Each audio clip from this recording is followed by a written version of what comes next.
Hello everybody and welcome to Roll Together RPG and to this special one-shot titled The Marlais Wreck, part of the Chronicles of Aeodrun homebrew series that we have going on currently at the minute. My name is Josh, I use he, him pronouns, and I shall be your game master for tonight. And as you can see, I am joined by some absolutely lovely people. And Tom, we're going to go through right now and introduce each of them. Don't introduce your characters just yet. I might have it that your names appear as you introduce your characters. So let's start with Evie. Hi, I'm Evie. I use she, her pronouns. Talia. Talia. I feel like I'm repeating my name like a Pokemon. Yes, Talia, also she, her. Nat. That's how the Nat Pokemon would sound, and I use she, her pronouns. And Tom. He, him. At disadvantage, there's already a Pokemon called Eevee, and it doesn't even say Eevee. Folks, Makes I it was look trying cute, to, like, Jesus, I was trying to catch up with Evie a while ago, and we were separated. I was literally walking through a park going, Evie! Evie! Like I was looking for my Pokemon. And then I found Evie. It worked out. You didn't happen to have your phone out at the same time. I was playing Pokemon Go at the same time. Okay. So the thing is, though, if Eevee, if you were a Pokemon, you wouldn't be Eevee, you'd be Umbreon, surely. Oh yeah, Oh. absolutely. Right. Get out of my head. Actually, what evolution would you be, everybody? Well, I- Vaporeon. No one do the meme. I'm lovely. No, you don't need to worry about it. Hey, chat, you don't need to worry about it. no, don't look it up. Don't look it up. Okay. Just a cute Pokemon. Just a sweet little water kid. Yeah. Jolteon. Nice. I 'Cause have I'm not a seen prick. this name. Sorry. What have we got against That was- Jolteon? That was shocking. Jolteon. Sorry, I didn't.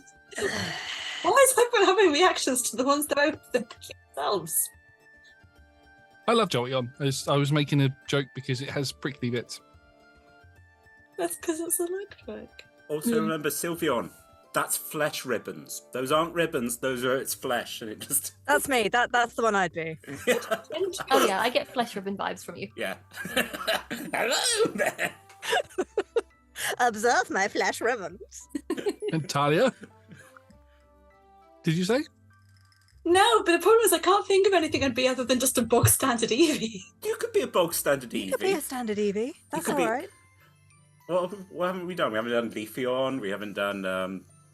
Leafeon, Glaceon, Flareon, Flareon. Espeon. Sorry. I like Flareon. Flareon's all very cuddly. That's cute. Oh Hey, no, Flareon's on fire. Don't cuddle Flareon. Don't cuddle I fire, like- kids. I like to be warm, and I like to work with fire. well, we know what our next one-shot's going to be when we do it in Pokemon World. We're just a family of evolutions on a big adventure. I have thought about that, but there isn't a rule set for Pokemon that isn't ridiculously complicated. So Chat, it's up to you. Find this one. find us a one-page Pokemon thing that doesn't involve you being the trainers. Anyway, we are here to do a one-shot, not talk about Pokemon for 3 hours, although I could easily do that. We'd like to say a massive thank you to the D20 Club on Patreon. This is where we are currently right now. If you're viewing this as a Dice Head member, you can join us. If you're not viewing it there and you'd like to join the Dice Heads, you can by going there and paying one or more of your local currency per month. It's one for the D20 Club and it's 5 of your local currency per month if you want to be a Dice Head. You can get awesome content like these games earlier than what they would be when they go out in the public. You can get other things. There's an NPC creator now on there as well. So once a month we will choose a Dice Head who will get to create an NPC that will that will be added into the Chronicles of Aeodrun campaign at some point. So you join in with that. It's awesome. And you also get to be in the Discord and have cool titles and all that. Anyway, there's going to be no title sequence for this, so I'm just going to do some sort of really snazzy transition into the story. No, sing the title music, Josh. I don't know. Oh.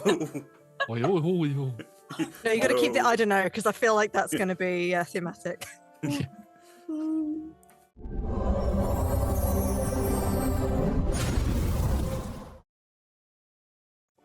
Our adventure begins on the outskirts of the continent of Idorune, on the surface level of water known as the Shallows. Why is it called the Shallows, I hear you ask? Well, that's because the tectonic plate that Idorune is a part of extends out way below the seabed and, out like a tectonic plate does and all that sort of stuff, before it then drops off into the deep sea.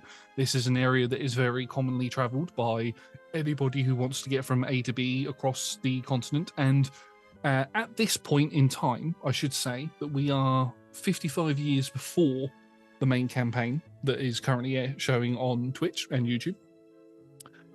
55 years. Why exactly? You're going to find out. Just bear with me and we'll get to it. But as we are on the Shallows, it's a particularly choppy day. There is lots of water whooshing around. We're doing the whole Star Trek thing as we come to a ship. Now, this ship has seen better days. There are brown parts to the hull. There are red parts to the hull. There are some black parts to the hull. The hull looks like it's been taken apart and put back together on numerous occasions. The sails are, at this point, just patchwork. It has been battered and bruised, and there are still chips and breaks on various parts of it. But on the ship, at the helm, piloting, as I'm going to say, sailing the ship, as it were, we have Tom. If you'd like to introduce your character, please. I have to start by saying this is the finest ship that can sail the Shallows. All your talk of, the bad hull, it hasn't sunk this commercial year. Welcome aboard. My name is Captain Marlais Galliot, son of Tall-Tide Galliot and grandson of Deadeye Marlais Galliot. And I am just Marlais. I'm working on it. I'll get a cool nickname later. If you're looking at me, I am a water elf. In particular, I like to think of sea elf. Blue skin, webbed ears, fine blue coat, shiny buttons, nice tricorn hat. And just generally a great guy. Best captain that's currently on this ship. But enough about me. Let's learn a little bit more about my crew, shall we? Also, I'm very wet at the moment, but I'm not complaining. I'm not. This is fine. I'm doing a good job. Well... Are you cheating on my wife with me? That I told you I'm marrying the ocean. I wouldn't dare, I wouldn't dare. And with that, Talia, can you please introduce your character? Hi, my name's Izzy. I'm a lizard person. Yes. Also, my lovers, I am a lizard person. I green scales, little frills, kind of like a marine iguana. I am kind of hanging off part of the ship with my tail whilst fixing another part of the ship. All of the repairs are mine. I have put so much effort into them, and they are not hodgepodge. It's just sometimes you have to work with inferior materials, or sometimes the best materials just don't colour match. But it's some really, really nice work. Some oak and maple for the framing, some cherry for the trim and the rub rails, all sorts of really nice things. Did I say my name? My name's Izzy. I am shipwright and also the general people right. I heal people if I have to. Mostly like ships. I'm here. Scales, fingers. Did I say my name? My name's Izzy. I'm a lizard person and I like ships. You said it, Izzy! Keep going! Focus!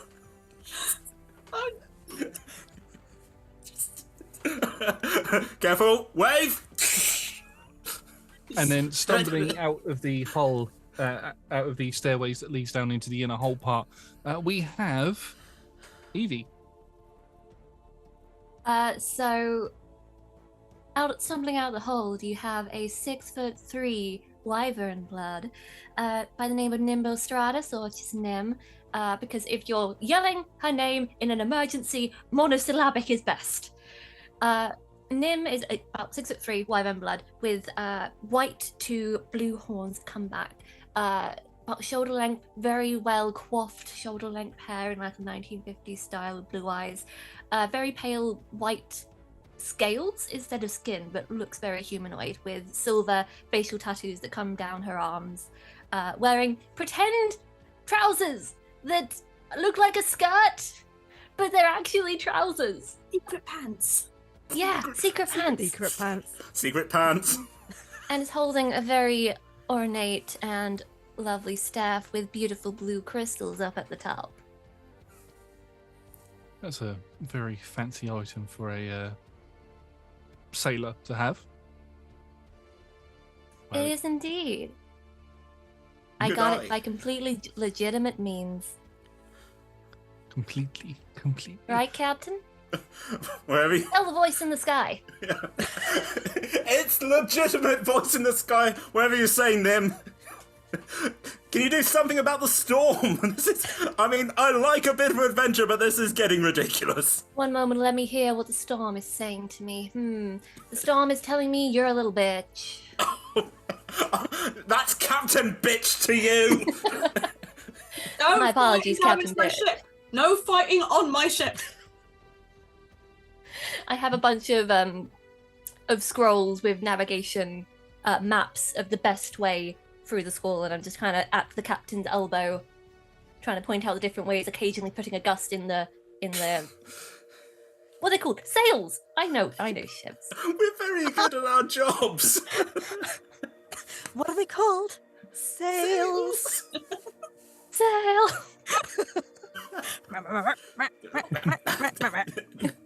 And finally, popping their head out of the lower deck area as well, as the ship is currently being thrown to and fro.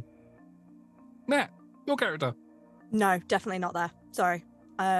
Hogarth, he, him, is in the rigging and hanging off the ropes, wind in his hair, a half-orc, red-skinned half-orc, swarthy. Like, even though the skin is red, you can tell it's also very tanned, like swarthy red. Long black hair blowing in the breeze, and ripped white shirt, barely covering a lot of man cleavage. Like, I cannot describe how much man cleavage is going on here. And barely containing some very large biceps as well.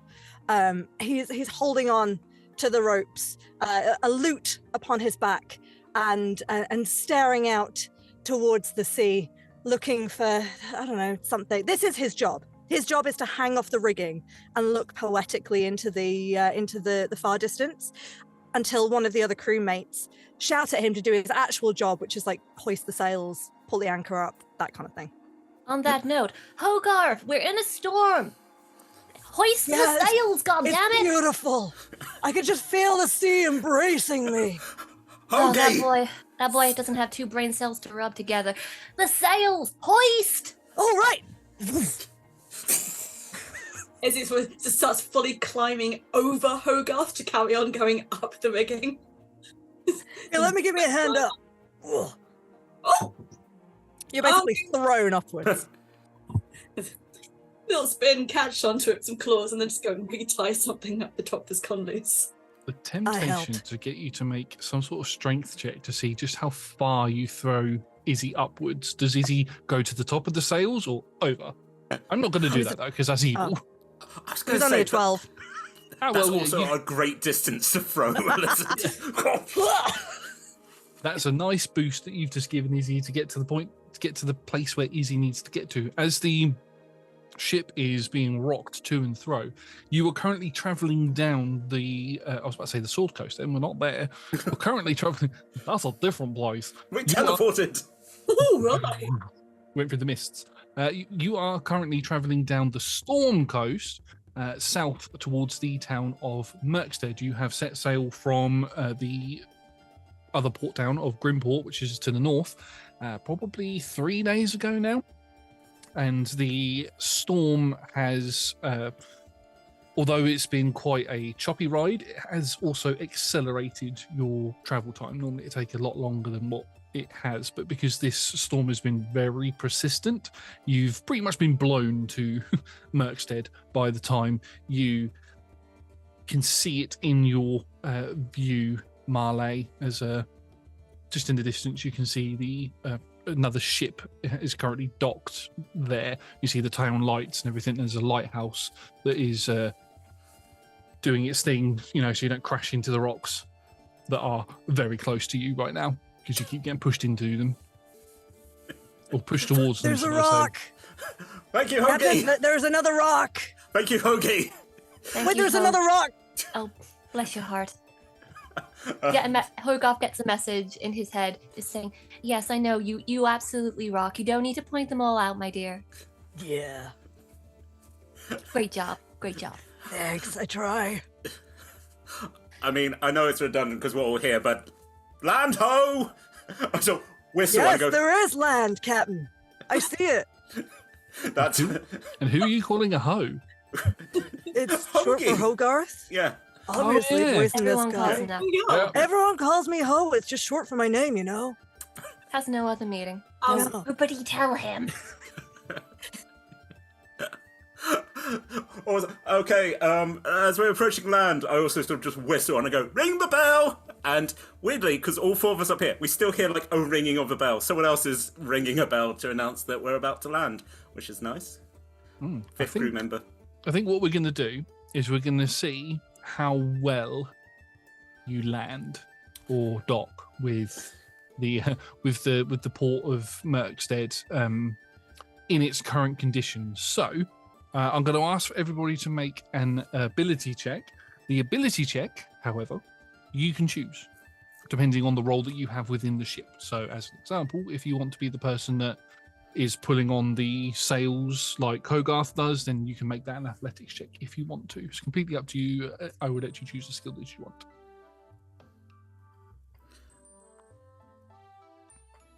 I will Knows the roll. things to be doing. I will roll survival because it is my job as captain to ensure the survival of my crew.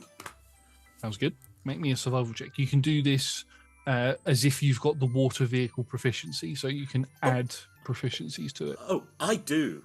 I also I'm a have captain. What's my proficiency? that. May I roll? Wait, no. Water vehicle proficiency. That is just proficiency bonus, right? You can, that'll be. You can add your proficiency bonus to whatever you roll. If you're already proficient in that skill, it's an additional add-on. Ooh. Am I proficient Okay. in water vehicles? Unless you would let me persuade the ship and the waves and the wind to allow us to pass unimpeded. With the I mean, type of character that you are playing, I will allow that. Oh yeah. Ooh. What a nat 20. Oh yeah. I got first roll 25. Woo. Little old me. I with that an additional proficiency bonus there, that was a 19 on the dice. That takes me up to a 29 to pull those ropes. I pulled real hard. Additional proficiency. I'm doing sleight of hand just to kind of like tie all of these, tie the rigging down, tie the sheets down, make sure the boys are in the right place. That's a 31. Jesus Christ. Tom, did you roll already? I where do you find your proficiency bonus on D&D Beyond? It should be right at the top next to initiative, or just We get above plus 3 at the initiative. moment. +3, beautiful. That's a 19. Okay, so I Let shouldn't me have said slide Jesus down, Christ. Captain. I'm working on a lot of things. You've all got particular jobs. Mine is just like rocks. No, that's my job. I say when the rocks are. You're doing a great job, Hoagie. I apologise. I shouldn't have said Jesus Christ because Jesus Christ does not exist in this universe. I should have said by the Guardians. Anyway, this is a little lore thing for you. Anyway, as you are the only people on the ship currently. Well, I say that there is one other person with you standing next to Marlais. Would you like to describe the fifth party member, as it were? So, as the ship's coming in, we're hearing like the tolling of the bell, and we look down to a, up to about Marlais' hip. He's like 5'7". There is a penguin. It's got, again, the black feathers, the yellow belly, but also like red mixed in. And this penguin is just ringing a handbell and it's like, wah, wah. This is Pebble. Pebble is the bosun of the ship. For those of you who understand sailing, know what a very important job it is to be the bosun. Some would argue more important than the captain. The bosun takes care of generally everything on the ship, including morale, such as Pebble does. But Pebble's now got the very important job of ringing the bell, and Pebble is doing a very good job of it. They're the best bosun I've ever had, and the only. Just to confirm, your Marlais is 5'7", yeah? Yes. Okay. Rather than the penguin, which is 5'7". Yeah, so you said the penguin was 5'7" and came up to your belly, so I'm thinking, damn, you're big. Well, my father tall-tied was about 9 foot tall, supposedly, by legend. I remember my father well. Didn't get killed when I was small. Can you just turn your hat for me, Tom? You look like a pope. I could be the Pope. You don't know. I'm sorry, but my Pope hat, my ship Pope hat was too distracting. Pope of the... Oh dear. Anyway, your roles, let's get on to those. So, as you are the only people who are currently on the ship, with Marlais struggling to fight against the pull of the tide, trying to bash you into the nearby cliff facings, you all chip in to help. Because there has only been you lot on the crew the entire time, you've, with mainly Izzy's creativity, has been able to find ways to rig certain areas of the ship, so if it normally takes more than 2 people, one person can do that job. And one thing that Izzy has done has rigged a pulley system that allows all of the ropes from all of the different sails to be put into one neat little place that Hogarth can go up to and start pulling on the ropes without having to run to different masts and different sails to try and get everything. You can do it all from one location, and you use your masculine cleavage to pull down on the ropes and get the sails in the position. Do I not use my arms? No, it all comes from the cleavage. It's all pectorals. Why did you make it like that is? That's just... Oh, he was just flexing, and I was like, I can work with this. like a moment. And it means that if I give him tools, he can hold tools in his hands while still doing other things. It makes him a multi-useful tool. I'm a multi-useful tool, yeah. I think you just like the viewers. Also, We have killed Nat. I'll have you know, Iz is married to the sea. So. I am faithfully married to the sea. Married but not dead. Mistress. Willie, me and him are like, yeah. No idea why we're like big guns. As you use your pec muscles to help pull the sails into the position needed, and as Izzy is going around and just making sure that the ship isn't going to fall apart at this particularly dangerous maneuver that Marlais is currently trying to, it's almost like a U-turn, but in a boat. You're trying to do, not because it's cool, but mainly because that's the way the ship is being pulled by the tide. As all of this is going on, Nim, you sort of stood right at the front of the ship. Would you be having a conversation with the sea, or how would you try to get it to calm the fuck down? I'm speaking in primordial, obviously, naturally. Yeah. And I am communing with the squall, with the winds, with the ocean, with the breeze, to say, allow us momentary passage before you continue on your natural inclinations for tempestuous behavior. As you say that, the sea around you, and I think because you're the only one that's sort of looking out at it at the minute, everybody else is too focused on the ship not falling apart, you notice a light blue, almost iridescent glow come from the sea itself and sort of swirl around the ship as the waves around it almost acts like there's like a bubble, feels like a bubble's been put around the ship, and the waves are crashing up against that bubble, but everything around you is calm. Marlais, you're almost thrown over the helm as you gain sudden control back of the ship, and you're able to spin it around in the right direction and dock before the ship is then again battered by the storms. Thanks, Nim. Thanks, the sea. Thank you to your wife, Izzy. No, you go. Thank you for being a good sister-in-law. Come on, baby. Let's get you through. As you all dock at the Murkstead port, there are a couple of people who are stood at the dock with various different ropes and things available.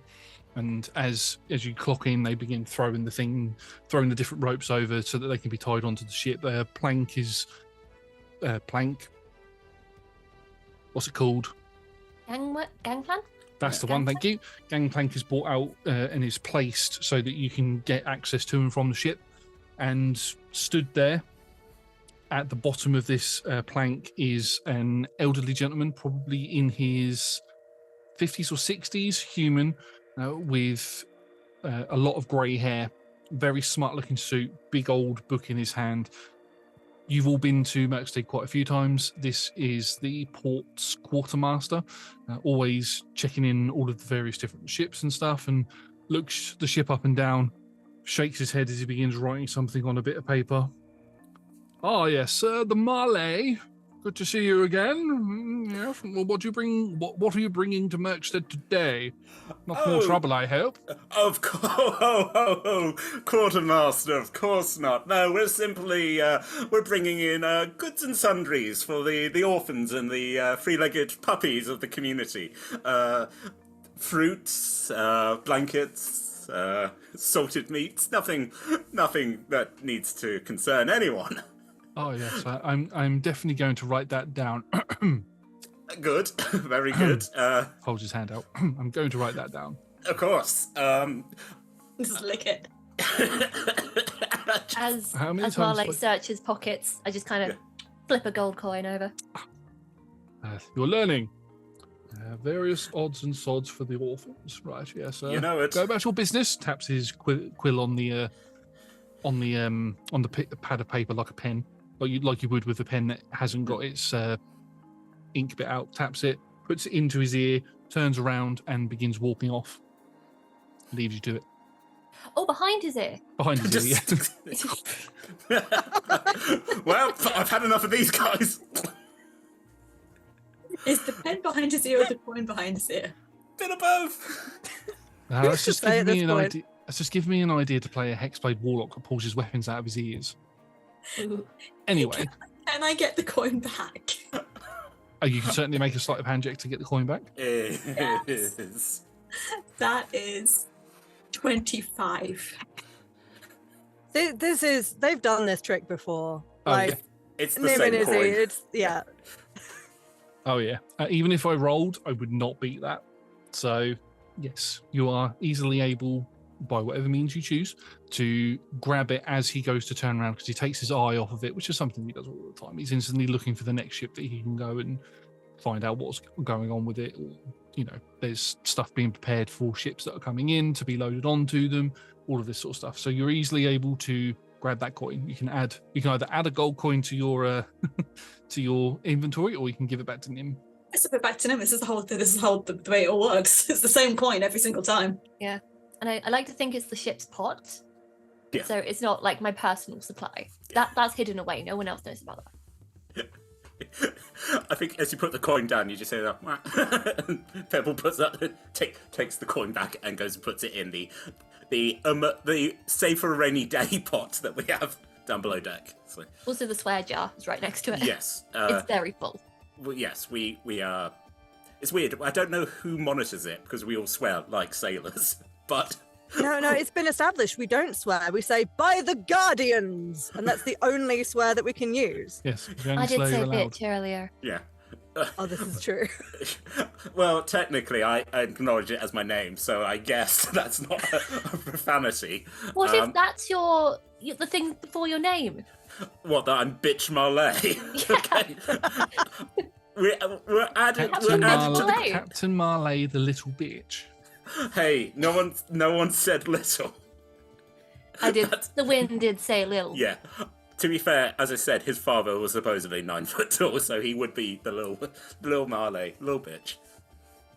I just picture that every time that a swear word or a profanity or anything derogatory is said on the ship, it's Pebbles that puts a coin in the jar, but nobody knows where the coins are coming from.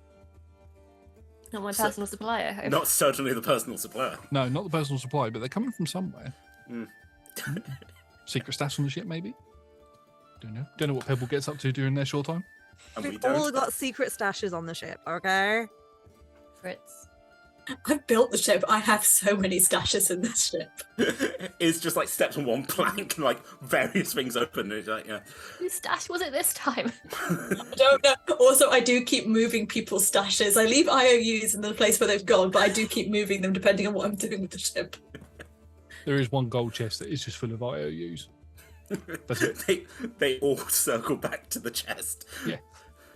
As you will, would you all like to leave the ship, or are you staying on the ship? Has anyone got an alarm we can use to guard? Yep. I cast alarm, just to almost like to lock the wheel. Where it's like Beep beep. boop boop. Can I go ankle deep into the ocean? And I would like to ask my wife to protect the boat, to protect our ship. You can do, yeah. Would you like to roll persuasion, religion? It's up to you. What am I best at? I would like to stand behind you while you do this, and I'm just going to gently play a little riff on the lute, just to, because it's a romantic moment and it needs underscoring. That's fine. I'm gonna go with religion because again, I worship my wife. I'll let you roll it with Right. advantage because it is your Rightly. wife. It's my wife. I also think, I don't want to speak for Nim, but we can't leave until this is done. This is No, tradition. This is acknowledging. I've got If to thank not- the winds after this anyway, Yeah. so it's a whole thing. If we're not acknowledging the sea siren, we're at least acknowledging some primordial force here, and it's good Yeah. to show respect. Yeah. That is Wait, before you say anything, Talia, Josh, Yes.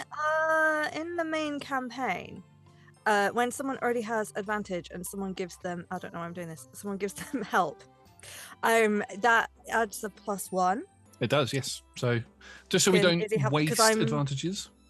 because I'm doing a little romantic underscoring, Ooh, bit of Then yes, I diegetic will allow that. Yeah, support. okay. That is a 17. 17. So, and your intention here is to ask your wife to protect the ship. As much as she can. I mean, she's an ocean, so she's not. But yeah, to make it difficult or to protect our ship as much as she can. Almost like the bit of sea that helps Moana in the film Moana. A small little globule of water sort of raises out a little bit and then right up to your eye level, and a face forms in it with a very calm smile. This face is very elven in appearance, standard sort of like mermaid sort of appearance, but the lower half of the body is the where the sea connects to the rest of the ocean sort of thing. So it's like you just get the top half, and then it just sort of melds back into the sea. That blue iridescent light that Nim saw before appears, and it just goes around the base of the ship before going back to its normal color. You feel like there is a protection placed on the ship. And I just take a small vial of the ocean water from the harbour to carry with me. As the ceremony is complete, I will take some powdered mother of pearl and just in primordial say, "Thank you, winds, for safe passage. May you continue to blow hard and long," as I let it into the wind. And I Hogarth just has a single tear. It's beautiful every time. and I just get a hit flask and pour some rum in to the ocean. Much appreciated, out. miss. Pull one out for the boys. Well, yeah, for those in peril on the sea. For those boys that blew hard and long. Yeah. Bless their heart. The place from the heart. We're doing it It's for a tough the job, but someone's got to do it. We're doing it for the boys, and we're also doing it for, as the Americans say, the buoys. I just want to be able to get wet in appropriate places and times, so I'm really appreciative to those winds. Anyway, as you all turn around, Well done, crew. as you all turn around to go back up to where the dock area is, which is bustling at the moment. You've come in at just the right sort of time.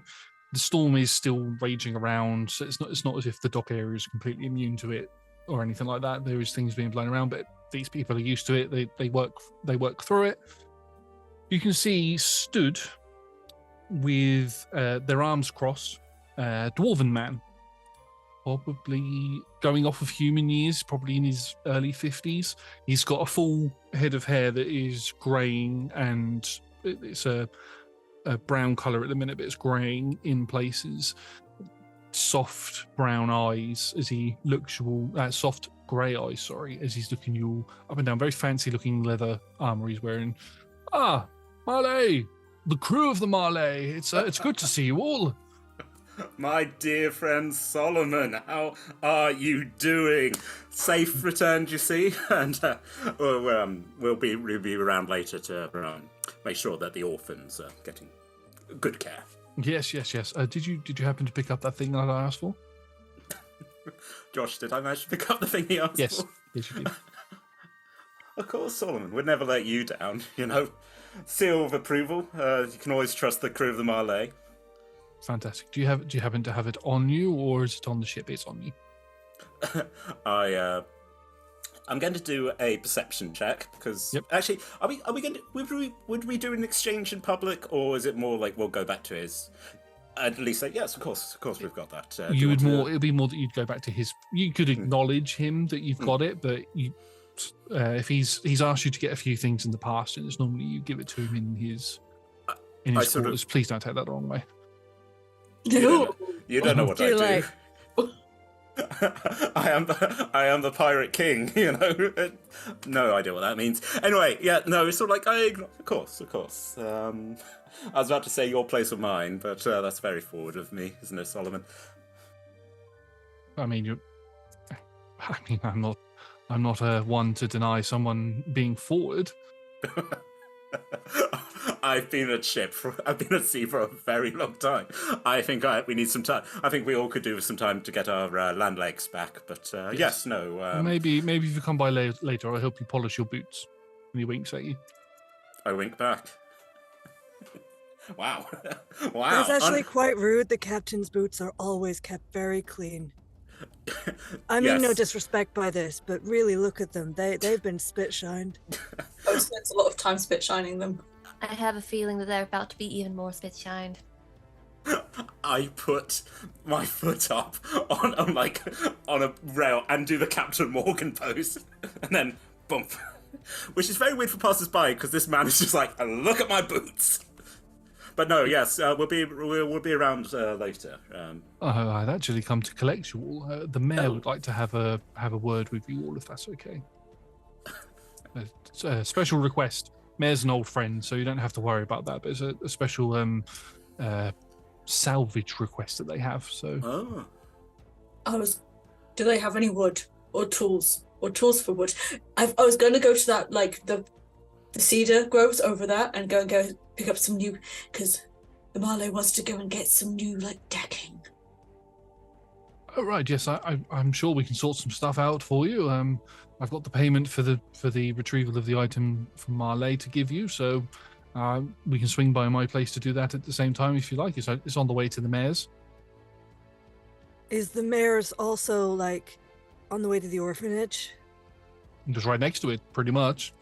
Okay, good. I was worried that we'd run out of time to deliver the supplies to the orphans. We would, hey, hand on your baby, Victor. We would never forget about the orphans. No, it's why right? we do. It's very important. It's why we do everything we do. But remember, Hogarth, you might scare the orphans if you go into them. I know. And it upsets me every time. I just want to No. see that they're well taken care of. Maybe one day, sweetheart. Okay. My blackened heart slightly twitches at that. I'm like, I can't believe we keep running this scam. It's so unfair, but... Oh no, you just missed the orphans, but they were really appreciative and drew you this picture. And so I've got my wall that I put all the orphans' pictures on. You could You've got like another wall with the paw prints of the puppies with 3 legs. Yeah. Yeah. you could like really whittle love them that run. something. Like whittle them some toys. Oh, maybe I'll play them a song That would Yeah. be nice. outside the orphanage. Yeah. Totally, you should do that. Yeah. I'll do that. Anyway, I think there's a mayor who wanted to talk to us. Then we can go sort out some trees, talk to some orphans, and then point at Nim. Whatever you need to do.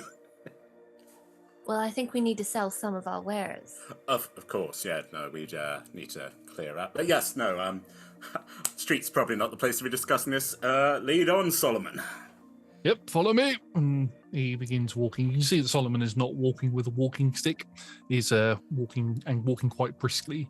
For a person of slightly smaller stature, walks incredibly quickly and is chatting away as you begin making your way through the town of Murkstead, pointing out different shops. All that shop closed down recently, and now this shop's taken its place. And all those people over there have just recently had a break-in, and there's people doing that. And you come up to a house that is on the corner of a slope that leads up to the upper part of the town, which is where the church is.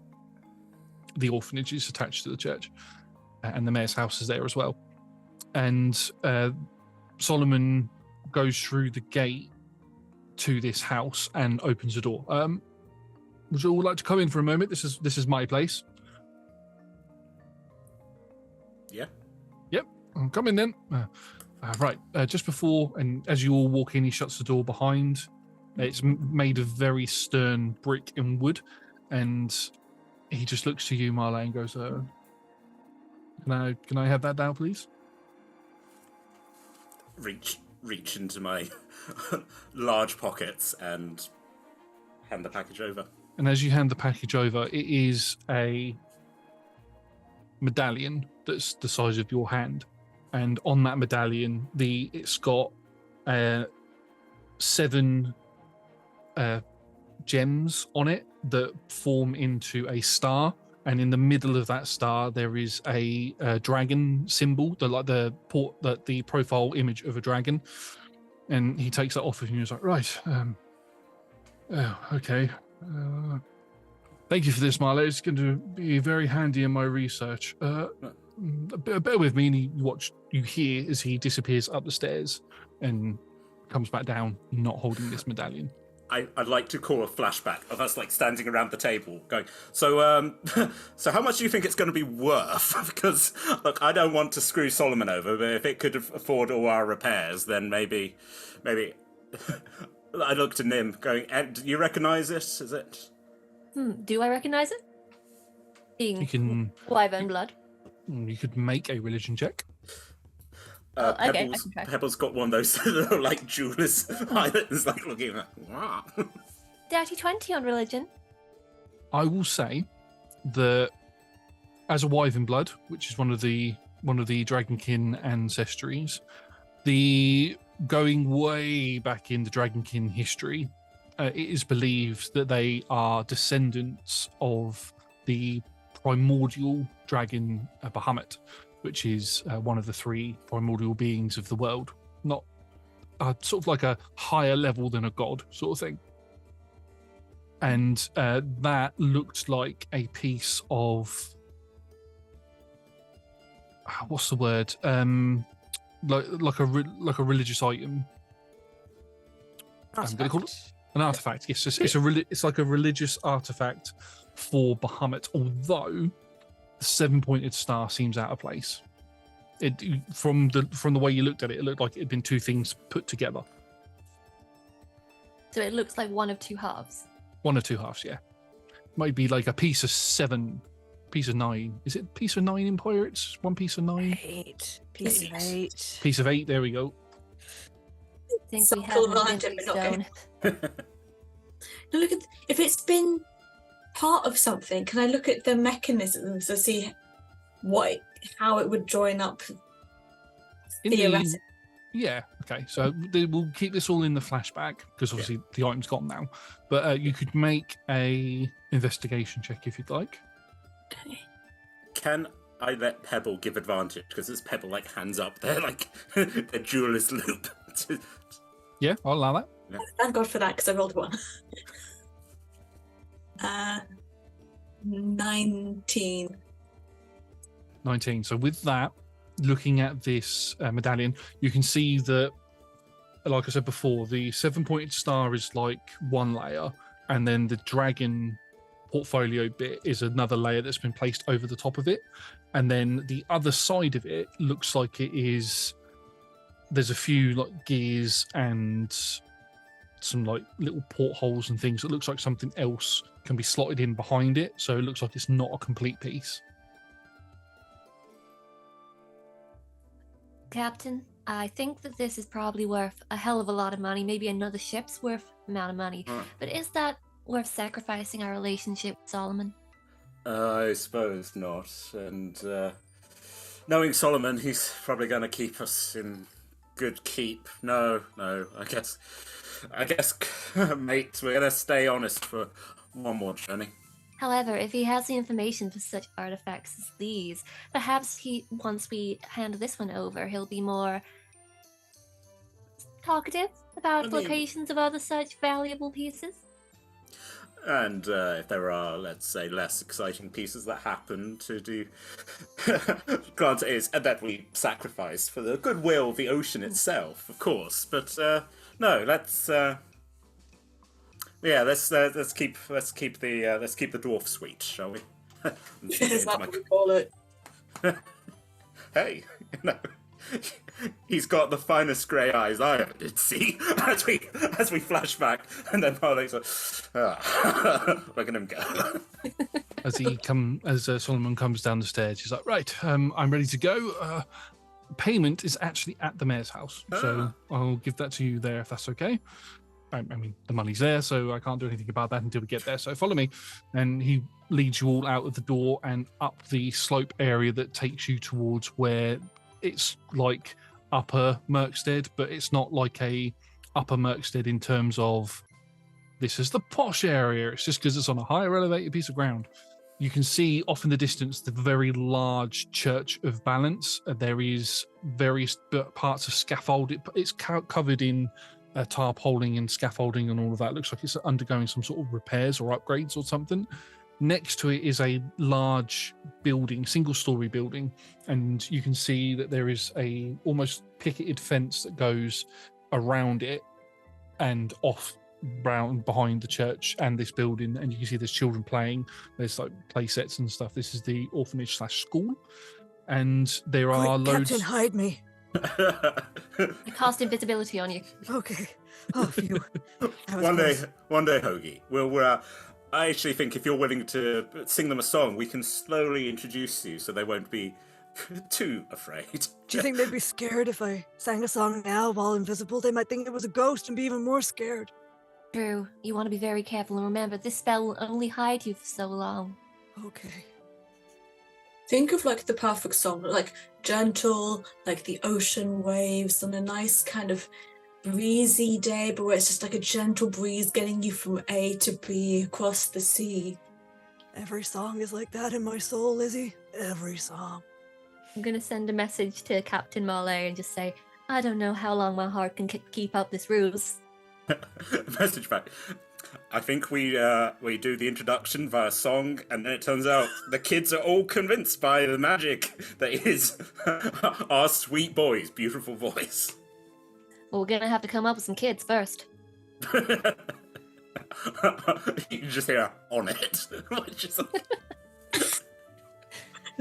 You can do it, Elgarth. I believe in you. One day, you will be able to have this bond with these children the same way that my wife and me have these little ships that we have this bond with.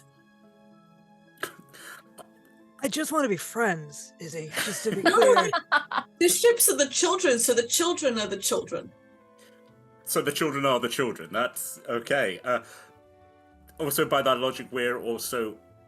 Are we your children because we sail on your children? I'm very No, you're in-laws. confused. Oh, we're the in-laws. Yeah, Oh. no, that makes sense. I think we're thinking about this whole thing a little too literally. You're right. Less thinking, more action. I I sort of don't really want a relationship with the kids at all, you know? I just want to make sure that they're well cared for. You could be like, Can I be like an uncle that Yeah. goes away Yeah. a lot? Yes, you can be a mysterious uncle. be the uncle. Send them gifts from afar. That's more my vibe, you know? We will have a word with the orphans and we'll set it up that you could be a mysterious uncle that sends them gifts and postcards. And then Okay. they'll be very excited. I look at Nim and actually go, that kind of resolves our issue now. That's Message. I just hope he doesn't ask to see the puppies ever. The puppies are very shy and are prone to whittling when scared. We'll work on it. Puppy Then you back. go to everyone and go, or maybe we actually get him a puppy. I don't know. But We'll then we'd work have on to chop off a leg. it. Look, we're pirates, but we have standards. There's a code to follow. We do. The code of the sea. Yeah. There's a nice, lovely, large tree in sort of like the center of this higher land mass that is producing very beautiful pink leaves. And around it is, around the tree and in sort of like this massive open area that you currently find yourselves in, there are loads of stalls and market stalls is what I should be saying. Various different traders and farmers and things bringing stuff. There's been a couple of people that have travelled down from the nearby city who have bought goods as well to sell here. And there's a couple of houses over in the far distance and a large tower that looks like it's been closed for a very long time. But as you are led round the market area, you are led to a very Gothic looking gate and fence. On the other side of it is a graveyard, and the gate itself is open. You can see there are people coming and going. Some people are crying, some people are taking flowers in and things like that. And Solomon goes, the mayor's house is actually in the graveyard. If you'd like to follow me. Why would a mayor live in a graveyard? It's just his family used to be the gravekeepers, as it were. So he's just sort of lived in there, and you can see right off in the distance there is a very beautiful looking manor house right at the end that seems to be very out of place in this graveyard. Yes. Huh. Well, I suppose you have to live somewhere. As it turns out, it's a graveyard. Well, Different I folks mean, to different folks. yeah, I mean, taking the position of mayor, you normally get given the mayor's house to live in during your service, but the mayor decided that he'd give that to the children. So that's not where the church is. It's actually down in the town itself. There's another orphanage there that people live in. Wait, there's 2 orphanages? What has happened in this town, Solomon, that there is a need for 2 orphanages? Maybe we need new ships, boy. Maybe we can rescue one of them. The school itself, a few of the children do live at the school. The main orphanage itself is actually the old mayor's house. So I think it's a really beautiful idea living up here, though. Because you've got a fantastic view of the town. And that horizon, like, look at the view. Isn't it just, it's so poetic, and you're just surrounded all day by love. You know, look at all those people crying. They're sad. They're sad because people they love died. There's flowers. It's just, poignant, you know? He's not wrong. That's, Marlais just has a moment of like, who's going to miss you when you're gone? I'm like, that's not my problem. Moving on. When I die, I'm going to be sunk into the ocean to spend eternity with my wife.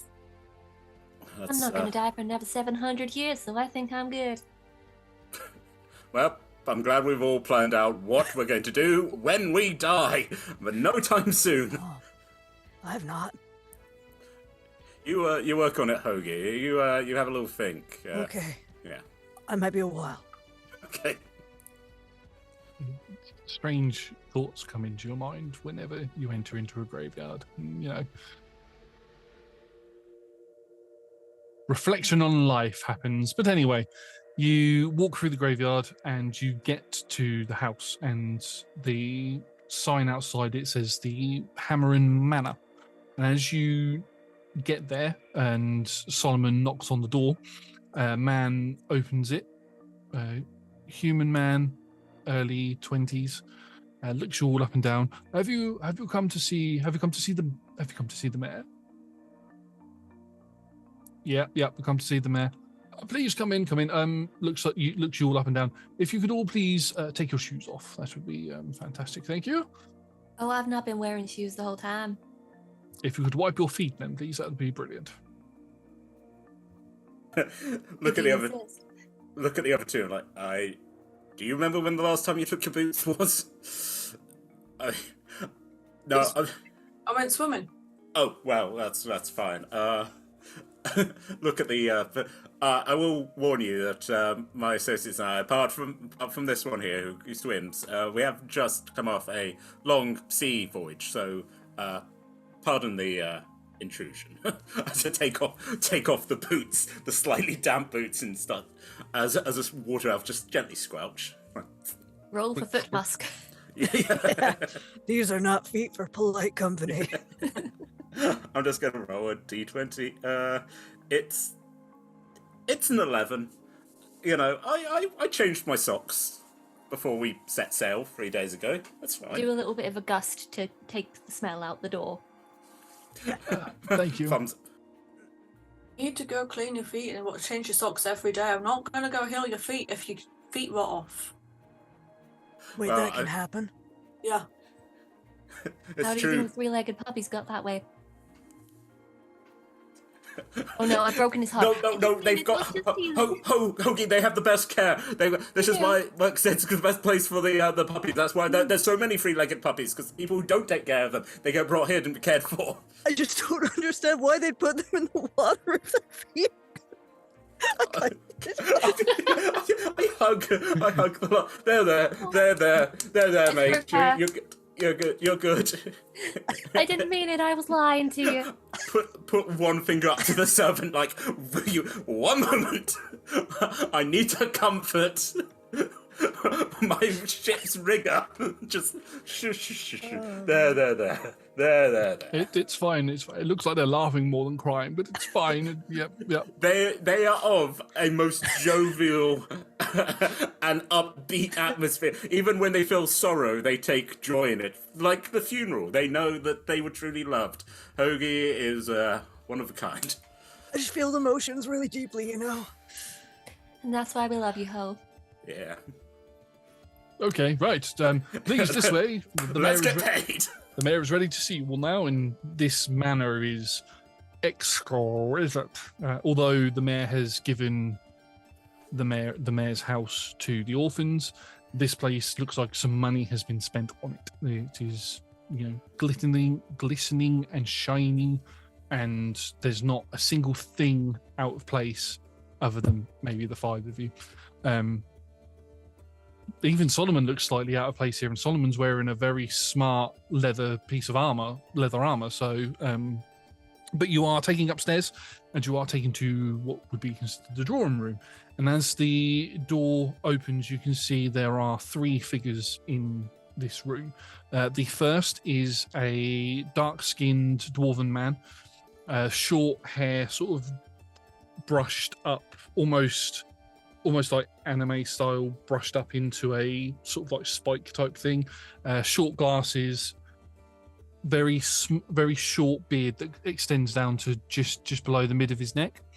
Big smile on his face, wearing a lovely tuxedo and suit type thing. And next to him is a woman with blonde hair, blue eyes, in a dress.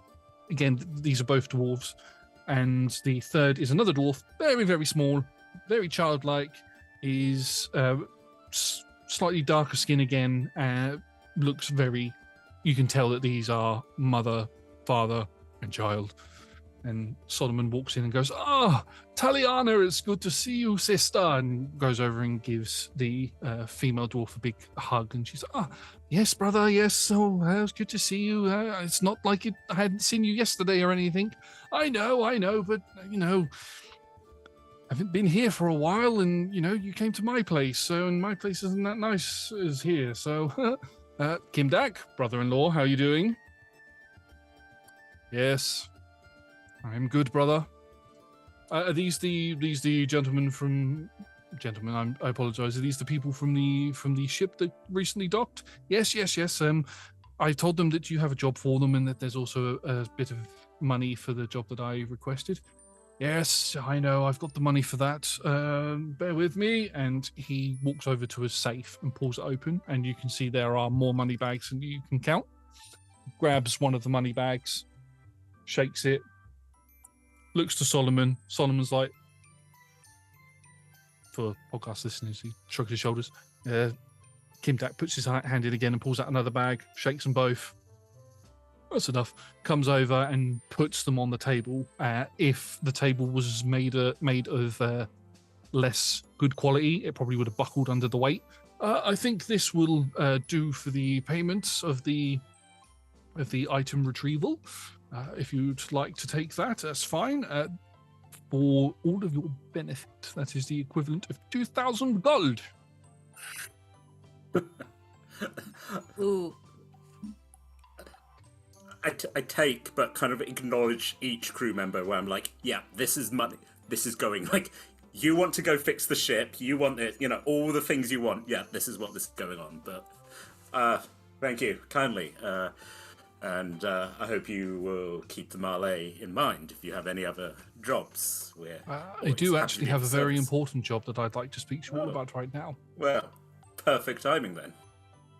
I know none of you are residents of the town of Murkstead, but I've been the mayor here for some time now. It's coming up to 35 years now. And with that comes great responsibility. I have to think about the safety of the people and what is best for them. Recently, I don't know how aware of this you are, recently there have been rumors of a group of creatures known as ratlings rising up and attacking various different settlements. And if the rumors are to be believed, there are parties, herds, groups of them, I don't know what the correct phrase, swarms of them are making their way towards the town of Murkstead. Now, I have not alerted the public at the moment because the only way off would be via boat. We have another ship here, the Golden Maiden. Its captain, and another door opens and in walks a man wearing very fine captainy style clothes, as if Marlais, if Marlais was clean than what he is. Wow, I thought you were going to go with richer, but no, Marlais, if Marlais was cleaner and richer. Dirty boy Marlais. Is this captain allowed to wear boots? This captain is not wearing boots, but has Good. some very fine silk socks on by the look of it. Marlais looks at his stripy stockings where a couple of his toes are sticking out, and You can instantly tell that this person is a sailor and not a pirate. I hate him. This is Godfrey Dawson. He is the captain of the Golden Maiden. I have also enlisted his help here. The captain looks over all of you and gives a nod. Looks particularly long at you, Marlais. It's like a captain sizing another captain up type thing. Gives you an additional nod of respect, and then looks towards Kimdak as he's talking. Crew, if you could stop your kissing, I am currently at work. Ship anyone? Get it? Ship. Who says that Marlais could not be in a theatre with Solomon and Captain Godfrey? Just, look, what happens at sea stays at sea. What happens in port stays at port. Yeah. Marlais literally does not ask questions of his crew, where it's like, you go off, you do what you need to do, just make sure you're back by the time we need to leave. Okay, yeah, actually, I'm just going to make make a captain's insight on, he looks rich, 8. It's rich. Rich. He's older. Yeah. The Golden Maiden, when we were coming in, I assume it's bigger and better than looking. I also now kind of hate him. But it looks bigger and better, and doesn't look as worn and torn as it does 55 years in the future. Oh. Because it's that interesting. Okay, right. Interesting. Plot. Easter eggs. Haha. Yeah. Kimdak is watching you two size each other up and just sort of goes, if I could carry on, please. Right. No, please go ahead. As I said, we believe a swarm of ratlings is coming this way, which is not going to be good for the people of this town. I require both of your ships to ferry as many people out of here as possible. The plan would be to take them up north back to Grimport. One ship is going to go north to Grimport, the other ship is going to sail south towards the city of Abercathus. That particular trip is longer and more dangerous, so I would request that the Golden Maiden make that journey. Captain Dawson sort of puffs his chest out a little bit and he's like, "Oh yes, sir, we can certainly make that journey, no problems whatsoever." Looks to you, Marlais. Looks back at Kimdak. Your ship's made of pine, it's not watertight. It's softer wood. I would listen, Captain. Izzy is one of the finest shipwrights that ever sailed these seas. Right, yes. I'll believe my own ship. I'm not getting into an argument over the quality of my ship with the likes of you. I'm sorry. White pine, you picked it because it's shiny, not because it's any good. Replace it with like some teak or something. My shiny ship. He wants a shiny ship. If he wants it like that, so be it. No, fair enough. We've actually just returned from Grimport. I'm sure for a good compensation, my crew and myself would be happy to escort anyone who needs to travel that way. Good. I have a special request for yourselves. I would like for you to be in charge of taking the children north.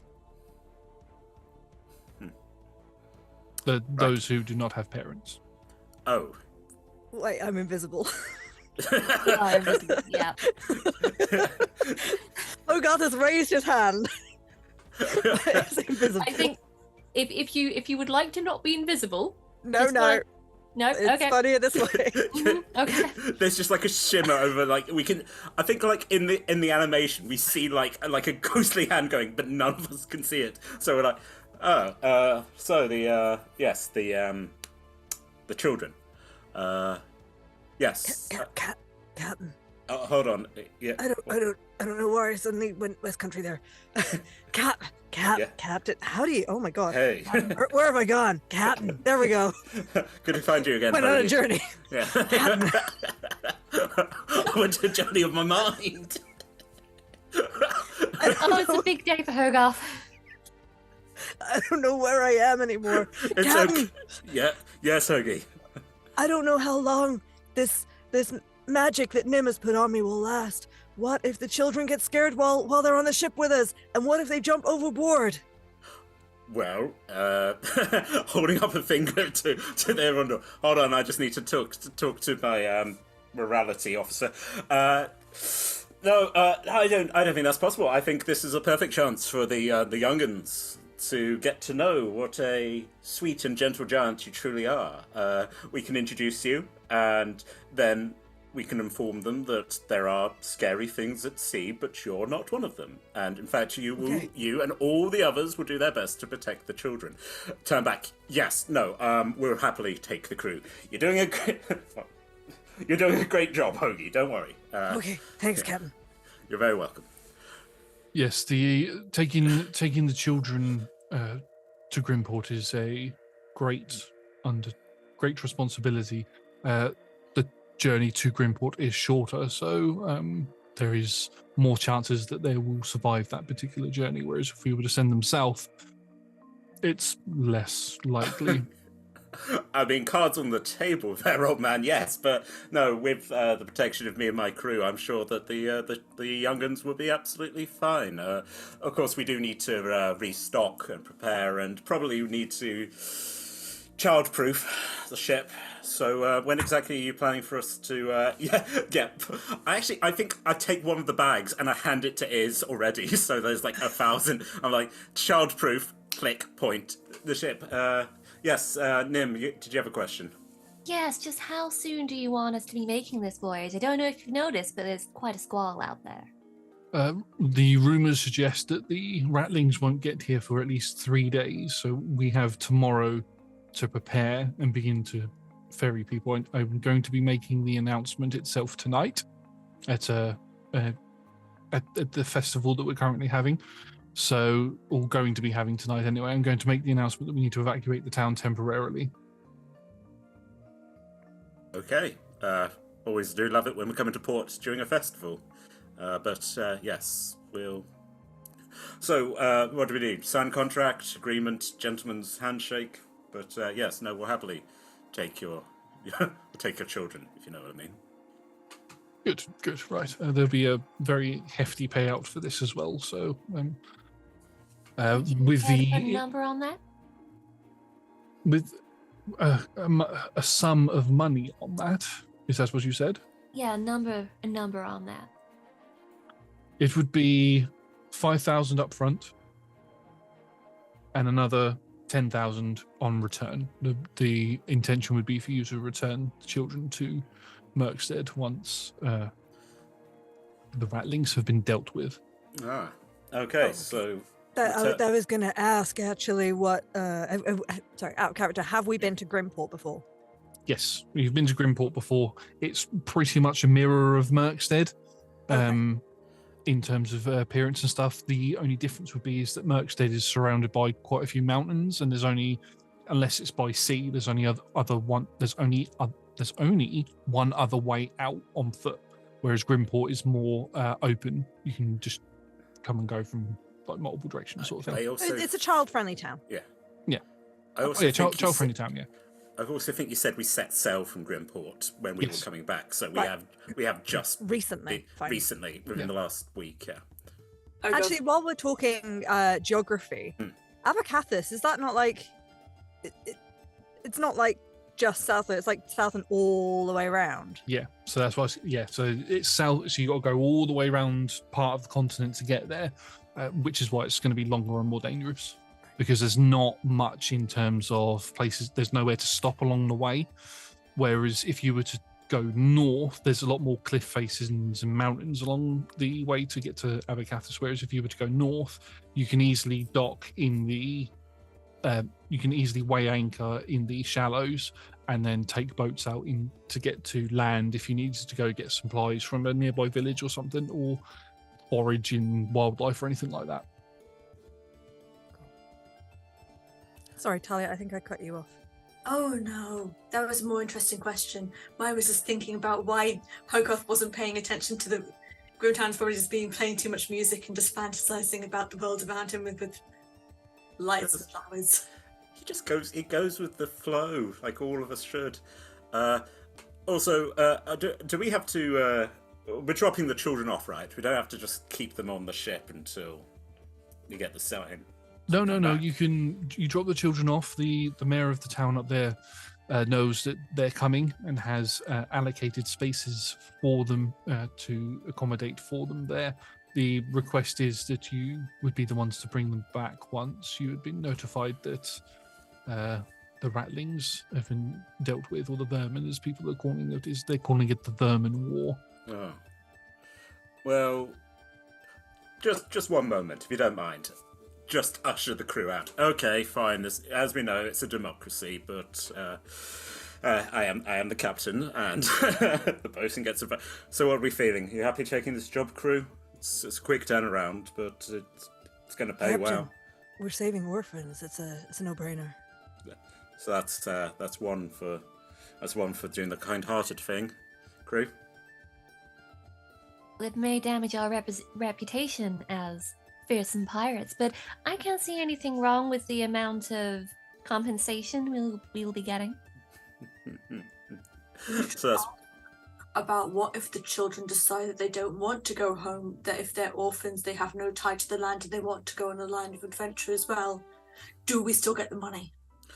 I suppose we don't, we can certainly sell them back here and then they decide to stay with us. So there's one vote for having a kind heart, one vote for good business, and one vote for increasing the crew. Peb? Yep, well, I couldn't have said it better myself, old man. And looks like it's unanimous. Back in we go. Right, we've discussed it as a crew, and we would happily take your job, Mr. Mayor. We don't want to be the mayor, to be clear. We'll take the job that you offered to us to ferry the children. No, thank you for that. That's completely understandable. I get what you mean, and yes, thank you very much. Mr. Dawson, is that okay? Or Captain Dawson, should I say? Is that okay with you? He's like, yes, I will take as many people as I can to the city of Abercathus for the agreed amount, and may I go prepare my preparations now? This is boring me. Well, yes, please do leave. Where's your crew? Why aren't they here? Why would my crew be here? They're all getting the ship ready. You're a team and you work together. Okay. Fair winds, Captain.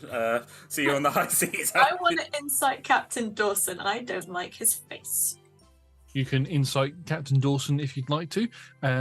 He's going to leave, but I'll let you do the insight first. As he goes to leave, the Kimdak ushers for the bellboy, effectively, who came to see you, who brought you here, ushers for him to take the small child away. I just need to have a private conversation with my compatriots here. So if you wouldn't mind taking little Valak out of here and take him to the school to play with the other children for the moment. I believe break time will be over soon, so he'll need to get to his lessons. Yes, sir, yes. And they go out and the door's shut. But what was your insight on the captain? 24. 24. He's definitely putting it on. There is something shifty about him. He's not as honest or as pompous as what he's coming across. May I please gust the door into a slam as he departs? You can, yeah. Yes, Just please. bang. I want Mind how you go. I want his watch. I want it. I kind of like I'm lighting a pipe as well and sort of acknowledge, like, hey, if you can get it, by all means, it's not my job to police you. Nice, good challenge. Maybe see what you can do. 3 days. As the door slams shut behind him, and as the small dwarven child and the bellboy leave, leaving the four of you, Pebbles, Solomon, the mayor, and his wife in the room, the mayor sits down in his chair and opens one of the drawers, and he pulls out a dagger. Oh, darn! I pull out a bigger dagger. And he begins twirling it in his fingers. Right, I'd like to have a bit more of a serious conversation with all of you, if that's okay. His voice By all- completely changes, and he by all slams the dagger into the table. And that is where we're going to take a quick 5 to 10 minute break. Join us in a minute to see what happens next. I was trying to go for dramatic pauses there to make it more dramatic, and it didn't work. Anyway, join us in 10 I'm just minutes. We're gonna confused. have Is a it short 5 rest. minutes? Is it 10 minutes? Is it 1 minute? This Who is knows? also this is also a Patreon game, folks. So Yes, it's a we Patreon don't- game. So for you lot, it's just going to be instant. But for us, we're actually going to go take a break. So we'll see Go you take in a little walk around bit. the block, folks. Yes, pause it and come back. Join us for a number of minutes. The number might be 0. Yeah. See you in a bit. Welcome back, everybody. We have taken our 5 to 10 minute short break. It was only mere moments for you, as we are doing this on Patreon/YouTube.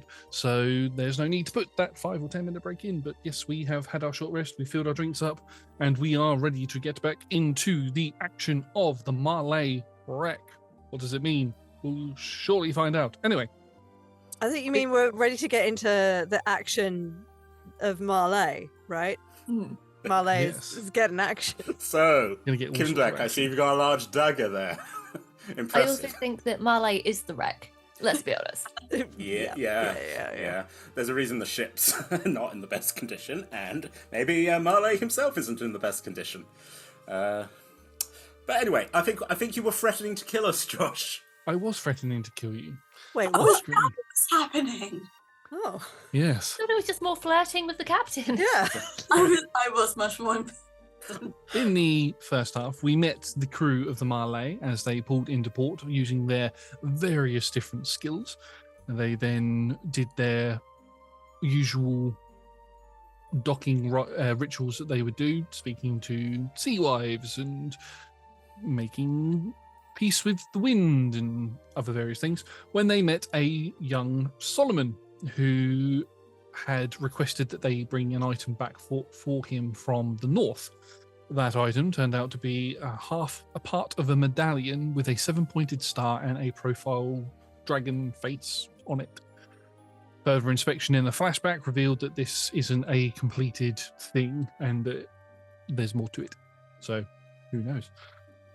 You were all led up to the mayor's house, or the mayor's manor, the Hammerin Manor, which is located within a graveyard. The Hammerins used to be the gravekeepers of the town before Kimdak took over as the mayor, recently giving up the home that he was given as a mayor in order for that to become an orphanage for the children.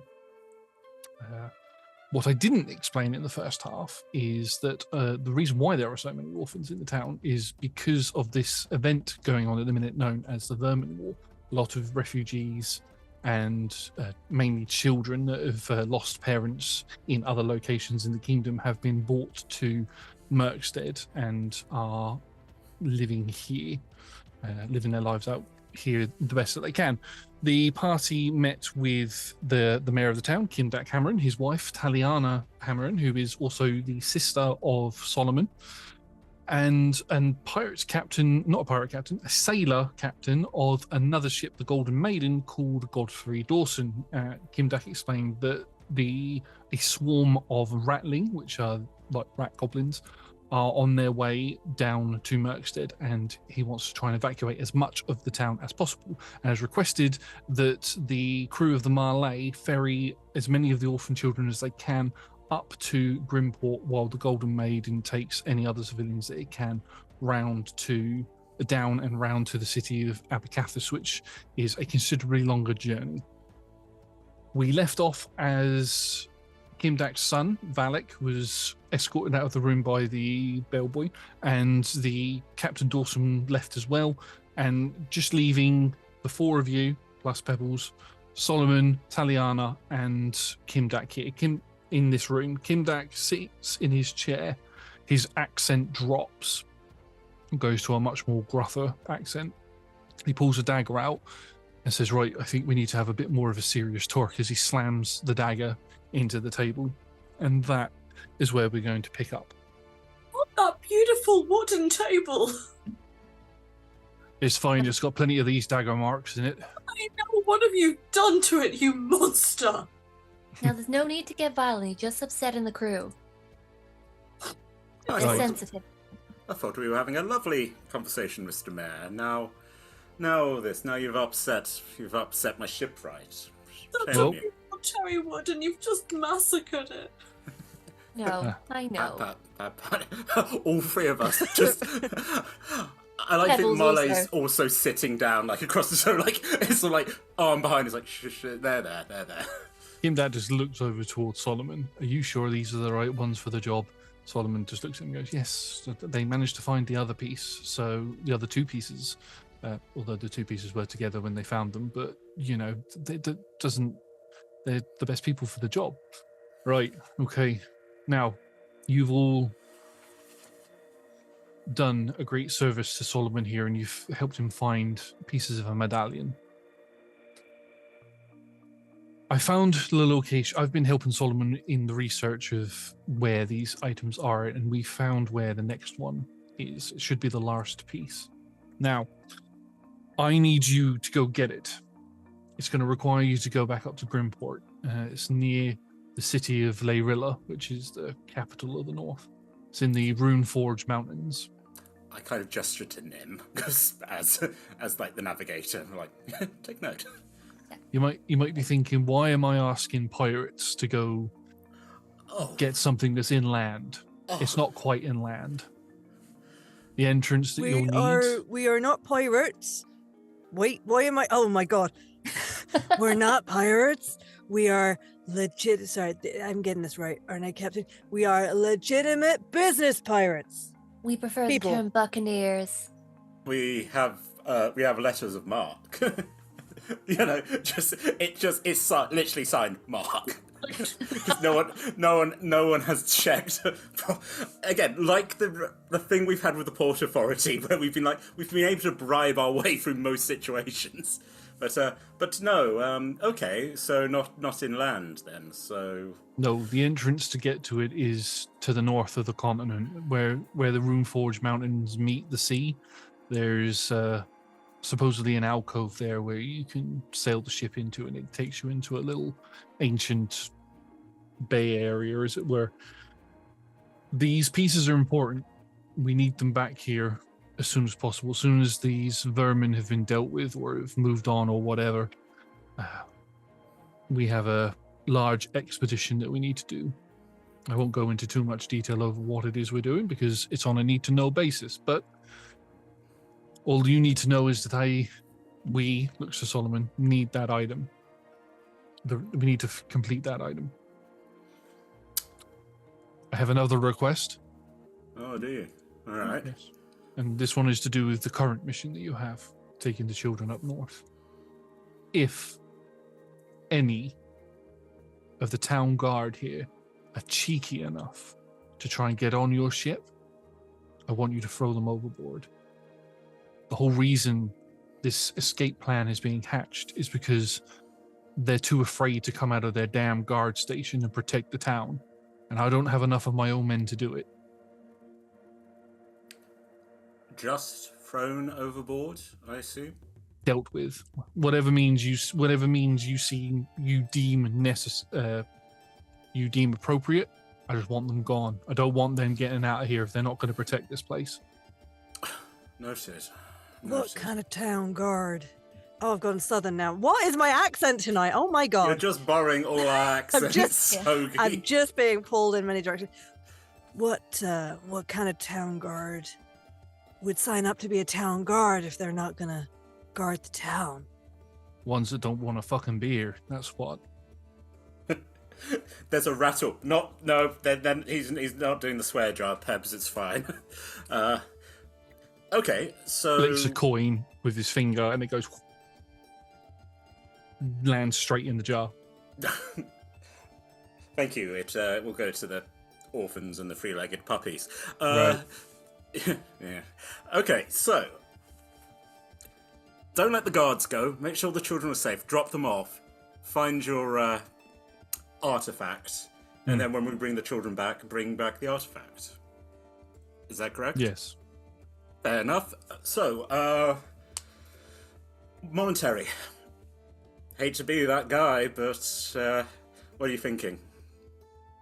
You're paying us well to take care of the children, but this is extra, of course. I know. Right. Looks to his wife, looks to Solomon, opens a drawer, pulls out a booklet, thin booklet, looks like a checkbook, pulls it out, slams it on the table, opens it, pulls out a quill, sort of points towards it, and then hands the quill to you. Write a number down.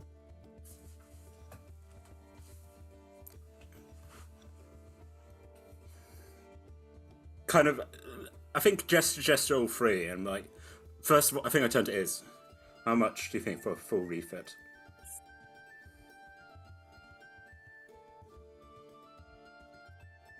For a full refit, being able to make some space for some new kind of armaments with maybe an extra layer of decking, maybe a couple of like pod boats. Look, I could do a lot with 20,000. 20k. Nim? Well, I think going inland to do a fetch quest is not really our specialty, so there needs to be a bit of hazard pay. I'd think 50k would keep us sitting pretty. Just to what I assume is still the invisible Hogarth. Hogarth, how much do you want for walking around money? Oh, like at least 5. Oh, sweet baby. oh, you sweet summer child. Don't spend it all in one place. I write a check for 60k. Push it across. Shoot across. He looks at it, nods. I was expecting more than that. Puts it in the drawer. Done. Well, I would like to keep the relationship between us and this town sweet, especially if we're going to have to deal with your town guards. Consider that a down payment. I like you a lot. In another life, I would have been a pirate or a bandit, something. Not the right voice for it, so, you know. Thanks. Why would you be a bandit? That's too far away from the water. True. Pick an occupation, I suppose. Whatever's easiest to do at the time. Anyway, 60k. You go. I'll provide you with the maps. Looks towards Nim. I'll provide you with all of the maps and to where it is you're going to be looking. It is a bit of a dungeon, so expect there to be a degree of traps and things there. Oh. Well, I haven't had to do one of those in a while. From information that I've got, there's not much. Nobody else has been there, so you should be pretty on your own up there. Bring the children back. Bring the item back with you. If you're able to bring the item back before you bring the children back, I'll throw in another 10k for your for going out of your way to bring it back to me quicker.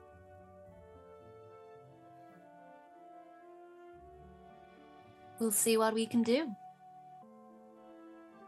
Bit in the hand across. Pulls it across and shakes your hand. He's got a strong grip. Yeah.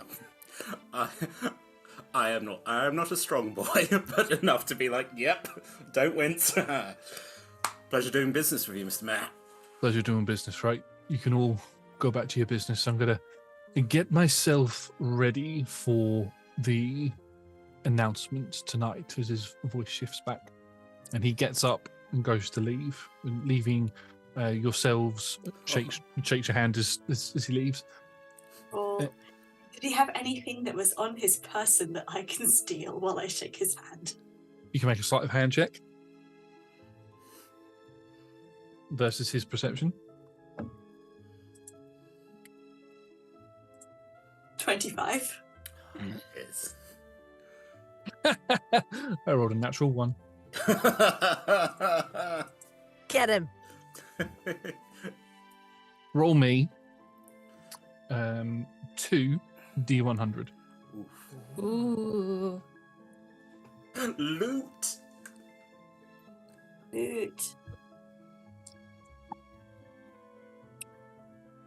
Okay. 31 and 75. So you get 106 gold pieces off of him. Walking around money for him. Okay, I understand that's probably moved up into platinum, but I'm imagining like an entire bag coming out. It's like one of the bags on his side. I'm also going to mention, you mentioned how opulent this place is and that we might be a bit out of place. Nim, not out of place at all. No. Perfectly at home. Like she belongs in this kind of splendor. In this sort of regal setting. Mm. As Kindak leaves, Nim, is there anything that you want? And I can. Good question. Is there anything that is particularly pretty looking? I thought you meant off of Kindak. I'm just imagining him walking out, and I want there's his just beard. Izzy behind going, yoink, I'm taking yoink. his boots. Cut off his ponytail. Ooh. Us in general. Is there anything in the room that you would like the look of? I'll let you put something in the room if you'd like it. Oh wow. What would be in a big fancy slender room? I can't think of anything that would be in the room. I mean, There is a very, very nice looking crystal on the mantelpiece over the fireplace. Yes, there's an upstairs fireplace. The crystal itself looks like it contains electricity inside it. I want that. That's a natural 20 for 29. What kind of cleric are you? Jesus Christ. I have one level Wait, of. you're a cleric? Look, I am a pirate cleric, and that makes all the difference. we've all got the itch in our fingers, but some of us are doing a better job of holding it back. Just wander around and just kind of. Oh yeah, that's Kindak. going in the hold. Kindak doesn't spot as he leaves the room, leaving Solomon and Taliana in there with you. However, as you turn around, sneak back and give the item to Nim, you can see that Solomon is looking out of the corner of his eye directly at you. As he takes a step back, nearly walks into Hogarth, stops, and moves around you, even though you're invisible. I think there's more to that one than meets the eye. Message to Captain. There's a reason why I like to spend time in his presence. Just keep your peepers peeled, especially in this town. Winky face. Just how do I send an Eggplant emoji. Yeah. Right. I would never send an eggplant emoji to my crew, but just maybe an amusing meme, a bit saucy, a bit salty, if you will, but never the emoji. Now Anyway, that my husband is gone, I have a request of you all, if it's okay. Madam We're Mayor. gonna have to have like a big list somewhere so we remember all of these requests. I'm writing them down, sweetie. Oh, great. My one's more immediate. As the children will be going with yourselves, I teach at the school and I help organise the orphanage and everything. I've helped organise a transition between the two sites. I would like to, if you allow it, Captain, come aboard your ship and make sure that there is appropriate accommodation for them. See what bits they need to bring with them. If you're short on beds or anything, if they need anything that would make the journey comfortable for them. It'll cost, and it'll be something that won't cost you anything to provide. I will provide all of that. It's Whoa. unnecessary. I'm going to make an insight check just because I don't want anyone else wandering onto my. It's a Ma- 6. Yeah, go on. Ma'am, I'm sorry I have to ask, but are you a member of the town guard? No, definitely not. No, I am the mayoress of this town. Okay. We just gotta check and be careful, because I wouldn't want to have to pick you up and throw you off the ship. No, that's fair. Yeah, I mean, with the fact that you're currently invisible, I'm guessing, and I can't see you. Oh. Oh, I'm right here. Hello. And she turns around and looks in the opposite direction and goes, "Hello." I'm gonna drop invisibility. Hi. Oh. Oh, Oh. Ooh. She goes a bit red in the face as she looks at you. Oh, okay. same old story. No, This is why we keep you invisible. You fluster anyone you come in contact with. I don't know what it is. I can't. I'm just trying to be nice, you know. Flex pecs. When you're I just can't help. I don't know what. I just. oh my, I mean, pecs like that coming out of invisibility is sure to set anybody's heart aflutter. I'm getting completely sidetracked, and Solomon's like, "Oh God, this is my sister, man." Hey, your sister's got a good pair of eyes. What can we say? Okay, no, Madam Mayoress. Just Anybody else can make an insight check on her, by the way. Not Yeah. It doesn't just have to be the captain. I rolled a 12. Okay. I've refused to for roleplay purposes. Got a 19. Beautiful. With the 19, she's probably the most genuine person you've ever met. There is a sense of concern on her voice that comes across, and there's almost like a sort of waver to her voice as well, like she's upset by something. Oh, well, of course, we will let you on as soon as we have had time to move some things around and make it kind of childproof. And you know what? I think I have a pair of lovely pearl earrings that would go so lovely with your eyes. Oh, well, thank you. It's very kind of you. You didn't tell me that these people were this nice, Solomon. I mean, I tried to keep my contacts, a secret, sister. I know, but they're not bad to look at, Mayor, would you like to come shopping with me and Hoagie to get supplies for the refitting?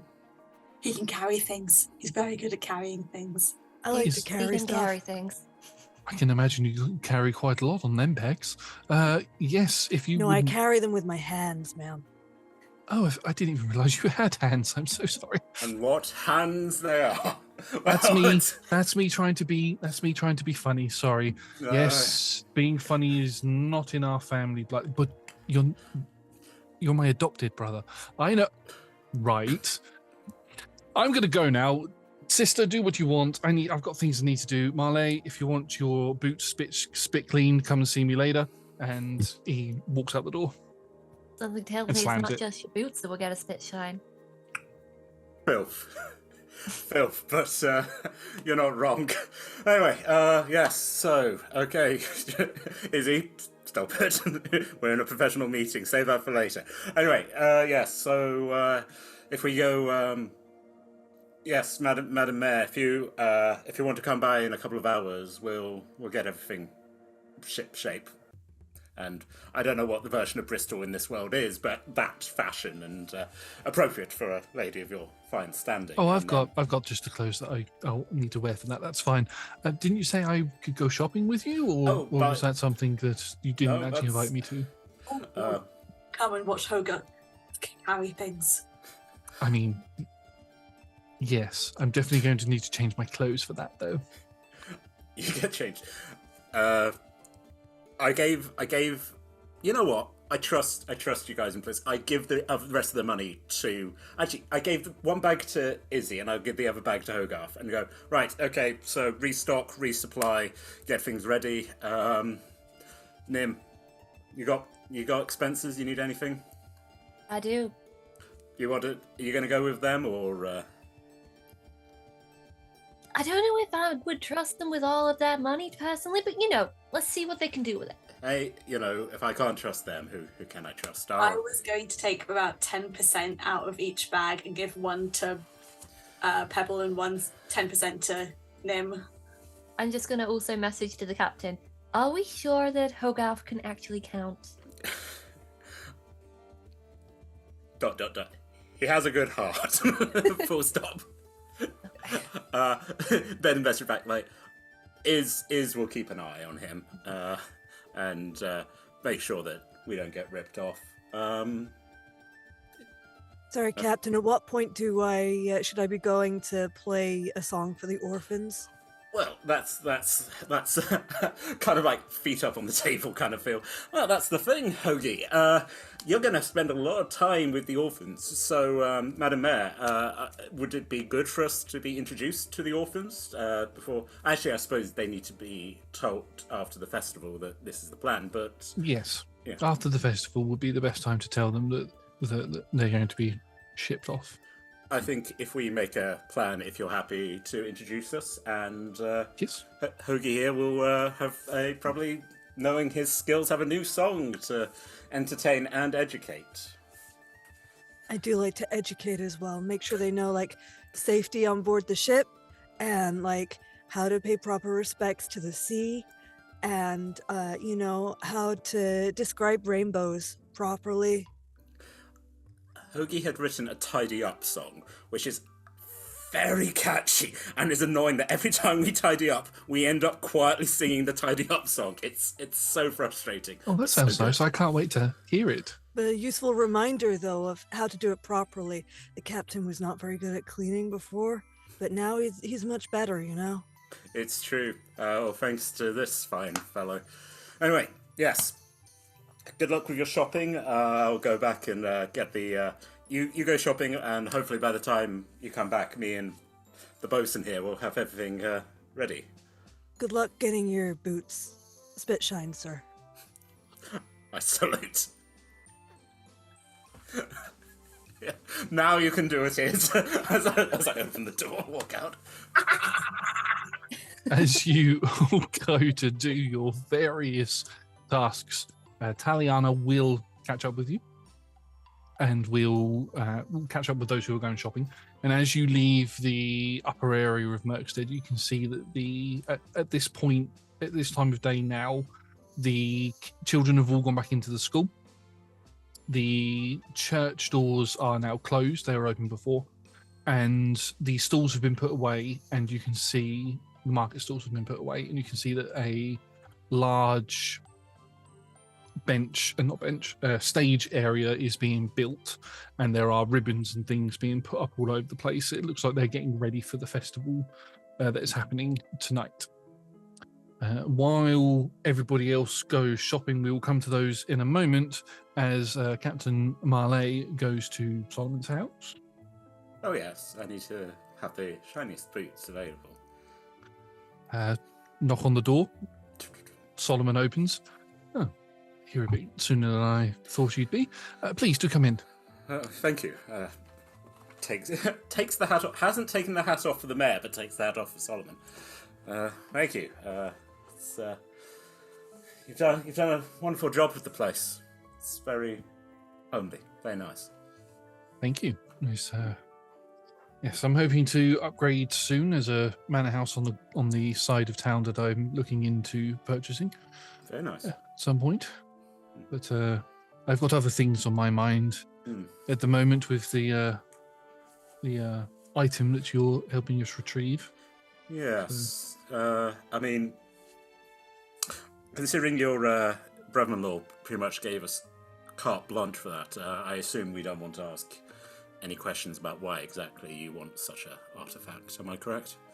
It is very unlikely that you're going to bump into anybody that's going to ask any questions. Right. Considering how old it is. However, if somebody does, I would appreciate discretion. Understood. No, you know me. Sole discretion. Couldn't get a word out of me. No, but I mean, you're the boss. I'll certainly try. I bet you would. Walk over. This is just turning into me and Tom flirting now. Carry on.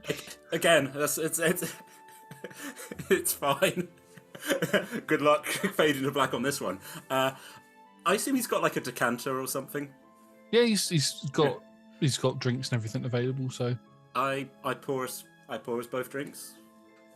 You sip. Sip. Thank you. Your health. To your health.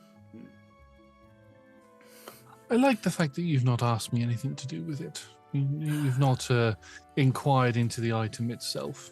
Well, I understand the need for discretion. I'm not going to lie to you, Soul. I know it's old as shit. Flicks a coin as we hear a rattle. you're being safe, right? You're not messing around with a cult or anything.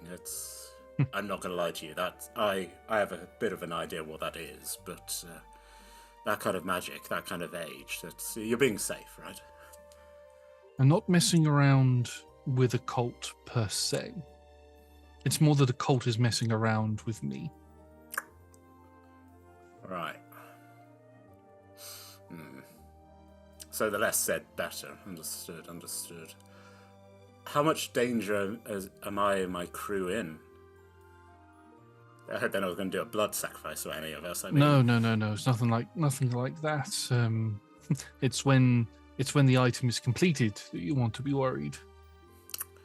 Interesting. And it takes a particular type of blood in order to use it. Interesting. You don't have that blood. I don't have that blood. Quick insight, because I have a range of people on my crew, including a dragon. It's Dragon a 5. princess. A dragon princess. It's a 5. You don't actually know what he's talking about when he says that. Okay. Well, glad I'm not going to be drained for my blood, and neither are you. That's something. There is one thing that I will tell you about it. When you return here, if you do not find myself or Kimdak here, we will be in the mountains. At the highest peak of the mountains, there is a temple that has just been discovered. We need it for that place. Oh. Again, filing it away. Nim! Temple! What? No. All right, okay. So you're gonna stay here and fight back against this oncoming vermin horde? Oh Christ, no. Oh Guardians, no. Oh, good. Yeah. No. They'll swarm over us like anything. No, we're vermin, gonna. Yeah. We're like vermin. My plan is to come with you to Grimport. I won't be coming with you on the journey to get the other piece. I will leave you at Grimport, and I have jobs that I need to do in the north. So that's my plan. Well, so, Kimdak and his wife, I know, are going south to Abercathis. I'm sure they'll have a wonderful time. It's just hate to do this. The crew would be so mad if I didn't. You're not city guard, are you? No, definitely not. Good, I would hate to have you thrown overboard. Leans forward. There are other ways to get me wet, and then we're going to fade to I'm black. sure there is. Pebble is in the room. Pebble shakes the victim, and then flippers to the side of the face, going, "Oh my!" and then leaves. I'm not in front of my bosun. Never in front of my bosun. Meanwhile, on the shopping trip. We'll fade to black, and whatever happens, happens. We'll leave that to your imagination. Going to the shopping trip where everybody else is, you are joined by the mayoress, Taliana, and she is wearing a almost identical fancy leather armor similar to what Solomon was wearing. The only difference between what he's wearing and what she's wearing is that hers looks like it's actually seen some use, whereas Solomon's doesn't look like it has. And she's got a lot more straps on it with small little holes in, as if daggers or darts or something go in them. And she's got a cloak that she pulls over. She looks a lot more like an actual adventurer. And her hair is tied up into a very tight bun, and she's got some little bits of it falling down the side of her face as she's walking along. What kind of festival is it? So the festival that is being set up for is known as the Festival of the Four Elements. It's a festival that happens once a year at around this time of year, and it is in celebration of the different seasons that happen throughout the year, as well as the 4 elemental guardians. There are 7 guardians in total, but 4 of them represent fire, earth, air, and water. It's just to celebrate them. And every now and then you get they're like monks or clerics or people who are devoted to those particular elements will come to towns or cities, and they will do performances. And if you're even more lucky, you'll get to see those who are destined to become the next guardian. They will come. They're like as important as if, say, the Avatar came to town, sort of thing. They are quite important. But there's been no news of any of that, and Taliana is walking through the town with you, and she's pointing to the different places and saying what sorts of things you can buy from different places. There's a clothing shop you can go to. There's a furniture sort of area where there's like cushions and beds and things that she's sort of going, we can get this sort of stuff for the children depending on what you've got on the ship and how much space you have and everything. Remember, don't worry, we're going to cover the bill for it, so you don't have to worry about it. And you can keep the stuff after the children are returned as well. You don't have to worry about giving any of it back. It's just a nice little gesture on top of the money that we're paying for it. And this is where we go to get healed up if there's any problems, lead you past an infirmary. This is our blacksmiths and da-da-da-da. So where is it you'd like to go in particular? So I need to go and get some new nails, and then some nails. I need some kind of like stoppers for the cleats. There was this place that did wood that I think from some timber yard, because they had a new supply of cedar coming in that I really want, and some cherry as well. I like the cherry on your table. I want some cherry now. And then we need to go and get some oak for like some wainscoting, and then to kind of build some bunk beds for the kids, and then like, I don't know, like soft furnishing stuff. That's not my own care about that.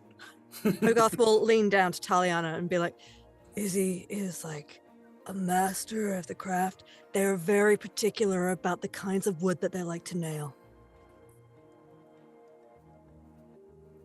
Oh, okay. Sounds good. Yes, we can definitely stop by the dockmasters and see in the timber yard and see what sort of wood that they've got there. Yeah. And then like just like beer. Oh, we can go to the pub. We can go to the local tavern. Yeah, the tavern Kids should like, be. Kids like beer. I wouldn't give it to them. I'm not going to tell you to not have it on your ship. It's up to you what you have on your ship. My suggestion would be just to keep it out of the reach of children. To be fair, as sailors, we don't drink water. I know we live in a world where you can make fresh water, but yet we're still on like rum and beer. Beer is good for you. It's got grains in it. Yes, but I'd Better rather not than have drinking seawater. Yes, it can be a bit salty, from what I've heard. Anyway, yes, let's go do these various different things that you require. And not to make this into a shopping section, but Taliana will take you to all the various different places that you want to go to. If there's anywhere specific that you'd like to go to, you can. And just let me know if what you want to purchase, and you can. But all of the supplies that Taliana believes that will be needed for the ship are purchased. Once she's actually had the chance to actually go and have a look on the ship, she'll then be able to purchase more bits. You also do notice that people keep running up to her and saying hi.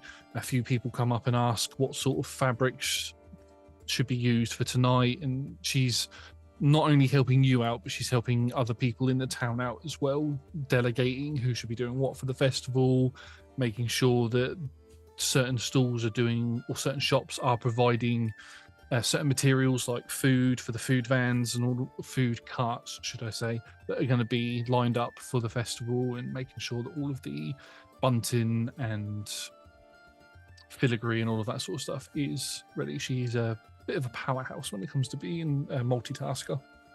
I have a question. It's also, because if this is the full festivals season, is there anywhere to go and could you like, I don't know, like a temple for Renvy, or places where I could get like iconographs to do with Renvia or water elements?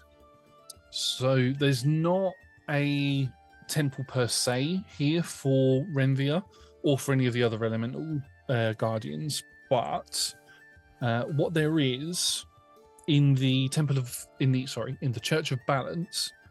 The Church of Balance is to do with light and darkness, life and death, and all of that sort of stuff.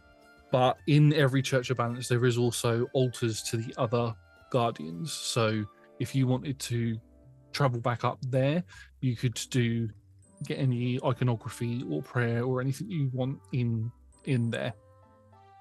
Yeah, I think after dealing with all of like the physical, like structural shopping, Izzy's gonna basically leave Taliana with Hogarth. Smart. Soft furnishings and anything that might be cute for children and things like that, so that they can have and go to the church just to go and spend some time with Spend some quality time praying to your wife. Time with my wife. Very important. Worship at her temple. On my knees at her altar. And other Hosea lyrics. Yes, we're getting where this going. Pirates get it. As Hogarth and Taliana, sorry, as they finish off the shopping and take the bits to where they need to go, Izzy travels back up to the Church of Balance and prays to their wife, leaving Nim to do whatever Nim would like to do. But before Nim says what Nim would like to do, I would like for Nim to roll me an Arcana check, please. Ooh, Ooh, I can do that. Ooh, that is 19. 19. You feel, and this is going to sound really wrong, especially with the way that everything else has been said tonight, you can feel something pulsating in your pocket. Good lord, sir. I give myself a pat down, looking at the right pocket. I'm guessing it's the crystal from... It's the crystal from the manor. And as you pick it up, you feel... Have you ever had that feeling where you touch either somebody else, like on the shoulder or something, or you touch a piece of clothing that's just come out of the tumble dryer, or you do the whole balloon thing and you get like a static shock off of it? Mm. As you pick this crystallized lightning bolt type thing up, you can feel as your hands get towards it like that static electricity, and if you were to look at it, you could see blowing between you and it. And you grab it and you've got that numbness running through your fingers as if you are constantly getting that static shock. But the lightning inside this crystal, and I mean, this isn't just like a pure crystal orb. It's not like that. It's as if it's like a like that, basically. Like my hand is pointing up in, my fingers and thumb are pointing up in 5 different directions, and they're like sort of all over the place, and there's lightning coursing between all of it as you hold it in your hand. With that Arcana check, you feel that if you were to cast some form of a lightning spell through this as a focus, it would be amplified. Ooh. Basically, if you were to cast a lightning-based spell such as Witch Bolt, you would cast it automatically 1 level higher than what you would cast at, which can take you past what you can currently cast. Beautiful. I will find a way to kind of put that on top of my staff. That's fair. With my other assorted crystals. It's very beautiful. And they say piracy doesn't pay. Yeah. Cool. What I'm doing with my land time is, first and foremost, I'm doing my damn job, and I'm going to shift some of our merchandise so there's actually room for the children. And then once those deals have been made, it's carted off, we've got the money, I will probably help set up for the festival, because I'm quite excited to get a bit of dancing done. Nice. Okie dokie. So with the sale of the merchandise that you brought down, can you roll me a D100, please? And then we'll times that by 5. So there's 5 different deliveries you've had to make. 95. 95 times 5. Somebody do that quick math in their head. 475. Yeah. There we go. You get 475 gold for those 5 separate interactions Cool. in total. Not each, in total. We've done better. We've had better shipments. A lot of it was damaged from the waves, but We need to get better at waterproofing our hold. I'll pass it on to Izzy. Yes, if the festival is coming underway, I will see if I can add a little flourish and kind of give the bards a little bit of a, you got this, I'm gonna make this the greatest festival ever. thanks. And they begin strumming their lutes and playing the flutes and drums and all of that sort of stuff. Tom, stop smiling at me like that.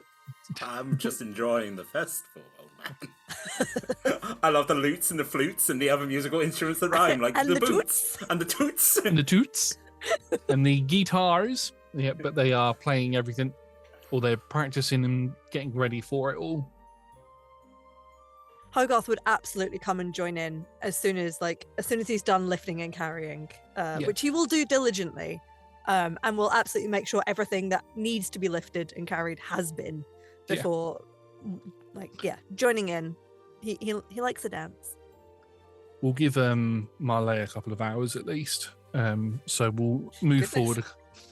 We'll move forward a couple of hours, and you've all begun helping with various different preparations. Izzy, I would, correct me if I'm wrong, but I would assume you would be watching everybody put their tents and stalls and the stage and everything up, and then you'd be going around fixing what they'd done wrong. Yeah, I have spent a very nice amount of time at the altar, and now I have come down in a very good mood, and so I'm not even going to go and yell at people about doing things wrong. I'm just going to Probably fix it. Worship afterglow, if you will. Yeah. Yeah, you do Little feel cigarette. you do feel slightly enlightened, and there is a bit of a wave to not your hair, because you don't have hair, do you? Like, interesting, like cornrow scales things going on. So there's more of a wave to your clothing that you're wearing. It's like there's a aura following you around, but it's a good aura. It's a I've just prayed to my guardian aura sort of thing. As Not technically a goddess, but she's a goddess to me. Correct. Learn, chat. Learn. see, the funny thing is you're saying that Renvia is your wife and everything. Renvia lives on the world, so it's very possible that she could actually be your wife. Yeah. Why are you saying that? That's a surprise. That's why we have such great luck. Actual blessings. Yeah. She sends us, that's why I carry the ocean water with me. She sends her essence to me at all times. Now, do I know that I've married a technical human mortal? I don't know. I think Izzy is very sure that she has married the ocean itself. That's true. As Marlais and Solomon leave the house and join the rest of the town, as everybody is beginning to, as the festival is well underway, there is a lovely smell that is coursing through the streets of the town of meat, vegetables, fruits, various different things that are being cooked, and there is laughter and joy, band music's playing.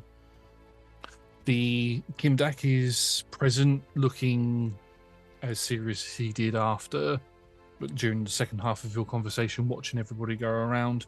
Taliana is kind of hanging around with all of you lot and is enjoying herself. The town guard are present. They are doing their jobs and making sure there's no outbreaks or anything. There's a couple of people who do break out into a little bit of a fight that the guard do have to step in on, or shift them away and split them up sort of thing. And as the celebrations are happening, Kimdak stands up and walks towards the podium, and he pulls out a stone from his pocket, and you just watch as he pulls his collar to a bit, and he goes and then starts speaking into the stone, and his voice is like projected out And he goes, right, everybody, thank you for joining us for our Festival of the Four Elements. I apologize that there was a bit of a rush trying to get it on today. We weren't 100% sure that we were going to be able to make all of the preparations in time. However, we were, and I would like to thank my lovely wife, Taliana Hammerin, for being the one to help spearhead that and bring this wonderful festival to all of you. As he's talking and he's saying a couple of thanks to other people for all of the help that they've had, I would like for Izzy to roll me a perception check, please. Ooh. Okay, that's not bad. 21. 21. And Nim, what is your passive perception? 13. 13. You notice, Nim, that the wind begins to change. It was there was a storm that was raging before when you all docked. It's since died away, and the weather was a lot calmer now. But now, instead of the wind blowing east, it seems to have now switched and is blowing west, but it feels unnatural to you. As you get that eerie, unnatural feeling to it, Izzy, you stood there watching, looking up at Kimdak as he's giving his speech, as you feel and see two hands slide around you and just pull and begin hugging you.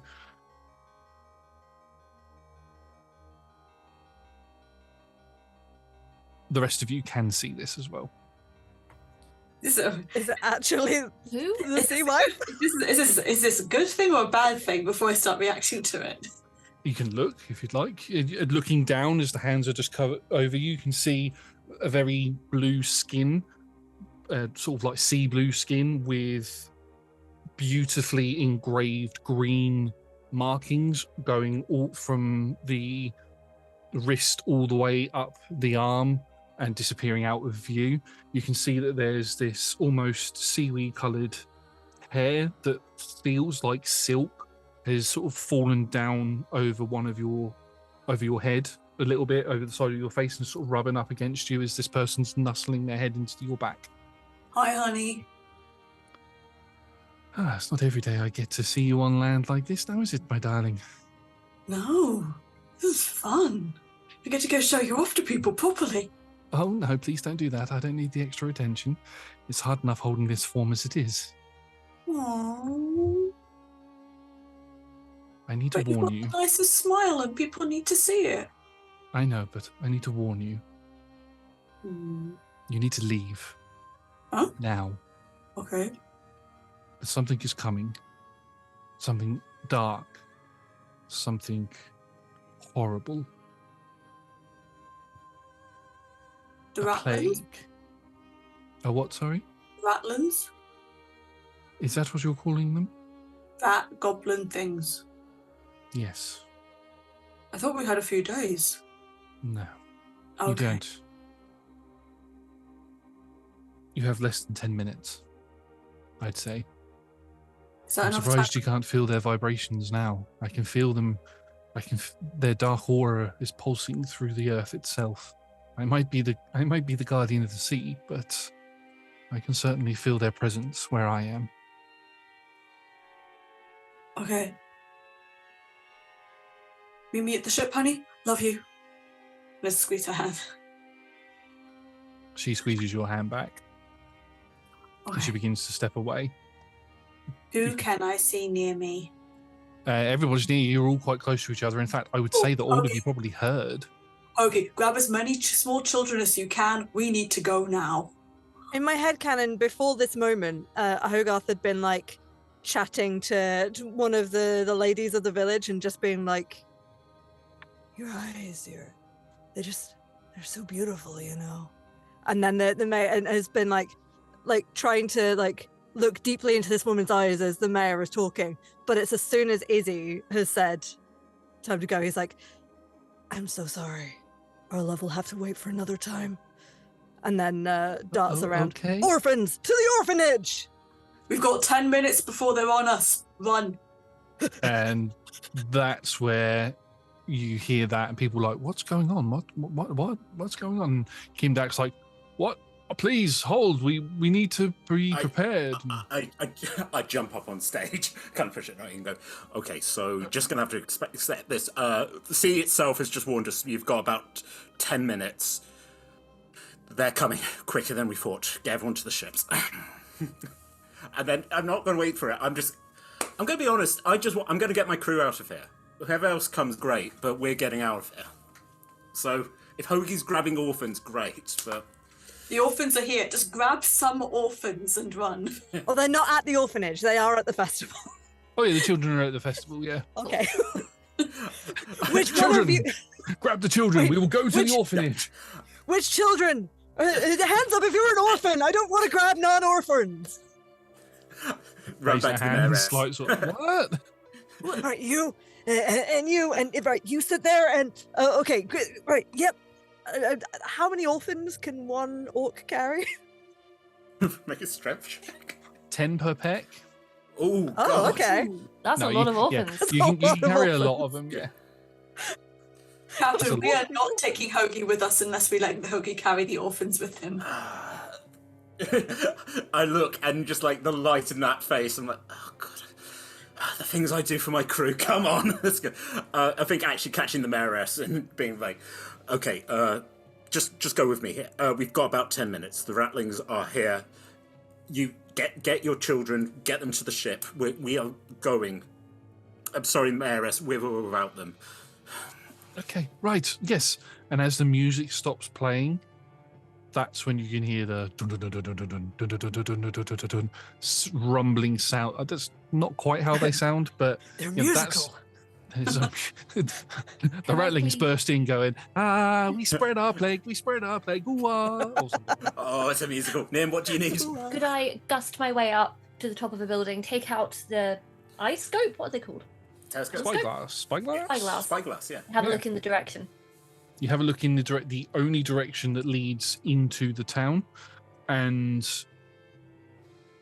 all you see is pure darkness coming towards the town. And that's not because it's like a mist of darkness that's coming, or like the sun's blotched out and it's a shade coming through. There is so many of them that they just cover every inch of the ground and every inch of the mountains that they're climbing on, and you can't make out a single one of them, but you can see that it is a writhing mass making its way guardians. towards the town. Sweet guardians. Go now!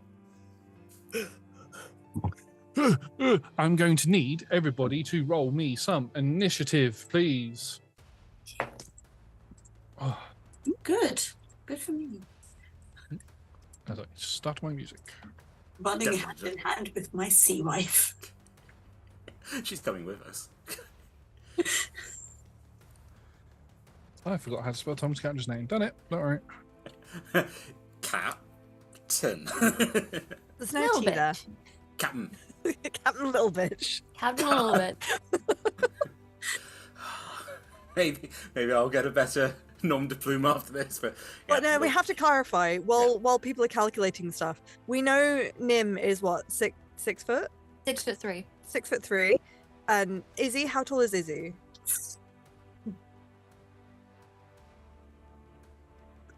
Oh, Make yourself giant. Because Hogarth is obviously at least like 6'5". Yeah. I kind of want to be Normal. short. I want to be a short little iguana gremlin. Yeah. That's It fair. feels right. You're very good Okay. at like crambling through the holes and fixing. Yeah. I was just I'm- making sure that Marlais wasn't the shortest one of all of us. Well, we know who the shortest is, and that's the bosun, That who is is true. currently waddling along after me. He's like, I'm not used to the land, Captain. I'm like, I know. I think I'm like 5'3" because A sensible height. Yes, a sensible height. A Just like perfectly Harry. normal height. Like a completely normal height. Anyway, Nim, what did you roll? 12. Marlais, 19. Izzy, 21. And Hogarth. 15. There we go. Okay, so as you all begin running down the slope from the upper district to the middle district, you can see that these ratlings have begun entering into the town. And as they enter in, they begin splitting off into different directions, smashing through windows and doors. You can hear people screaming as they're trying to get away from them. These ratlings are literally 3 foot to 4 foot tall rats on there. Some of them are running on all fours, some of them are running on 2 legs. They're completely unclothed. There's no they're not carrying any weapons or clothing or anything. They're like Please, just there large, are children here. large rats. Yes. Not in front of the penguin. Well, Pebble doesn't wear clothes either, right? We look down. Pebble's wearing like a little bandana, and it's like, it's close enough. Right, okay. So they're not naked, that's okay. They're not naked, no.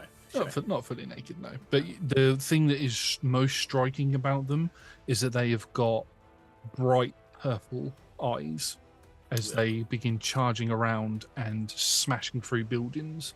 You can see the town's guard have all bolted to the guard towers, the guard post, and have locked the doors. What is wrong with you? There's people here that need protecting. As we go to the top of the round, and it is Izzy's turn. Izzy, you have the Sea Maiden, or the Sea Siren, stood right next to you. And as you look at her properly, her hair goes down to goes down to her knees. She's wearing one of those, almost like a think of the similar sort of style as like the Hawaiian skirts, but it's made out of seaweed and goes down to below her knees as well. The top half of her body is almost completely bare, bar a piece of cloth that goes around that area. But you can see that there's tattoos. She's got blue skin everywhere, and she's got the tattoos that just go everywhere. And looking at her for long enough, you can see that the tattoos shift and move like waves. Her eyes are also bright blue, but very much like the iridescent blue that you saw the sea was before when it went to protect the ship and stop the storm and stuff.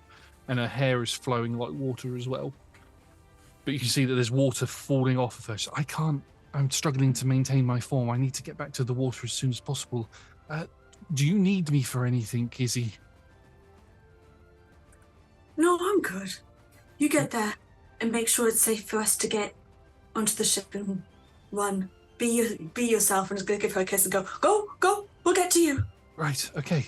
And she begins running down. You watch as a couple of elderly people trip over and fall over, and she runs over to them. Her arms elongate and turn into almost like water tentacles, and she scoops them both up, pulls them up into a position similar to how Hogarth has been carrying children, and begins bolting towards the docks with them. We picked the best goddess. She turns into an eldritch monster. Oh yeah, we need to run for our lives. Okay. You're in a stun round because of your beautiful wife.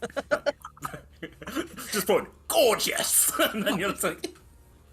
Well done, babe. Really great work. 10 out of 10, love. Okay. Running.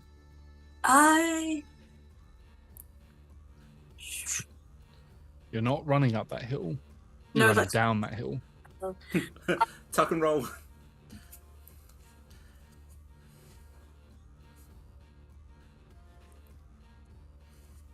Trying to think what I could do that would be useful. I don't like going first, and I find it very hard. Clerics No don't go. worries. While you are deciding, I'm going to ask for our good old captain to roll me a D100, please. Oh, pressure. That is it's 69, baby. Nice. Right, and adventure's completed. You'll survive. It's done. Hey! Goodbye, Patreon. See you next time. We cut to like present day, and Solomon's like, and that's how he saved the day. And we're like, Did you need to have so much? Yes, no, the sex was very important that you understand. You have met my husband and his assorted family. Just like making food in the kitchen. Nice to see you. Anybody with a passive perception over 10 will notice that by count, there is at least 69 of these rats currently swarming over the town, with more. Not behind. nice. Nice. If I'd got like a 3, like it's just like 3 rats, you're like. That's what I was going to ask for a D20, but then I thought if I do that and you roll a 1, there's just one random rat. Just one big rat king, all like tangled up and like, I'm coming here. Horrid. Utterly horrid. Okay, I'm going to cast, I think.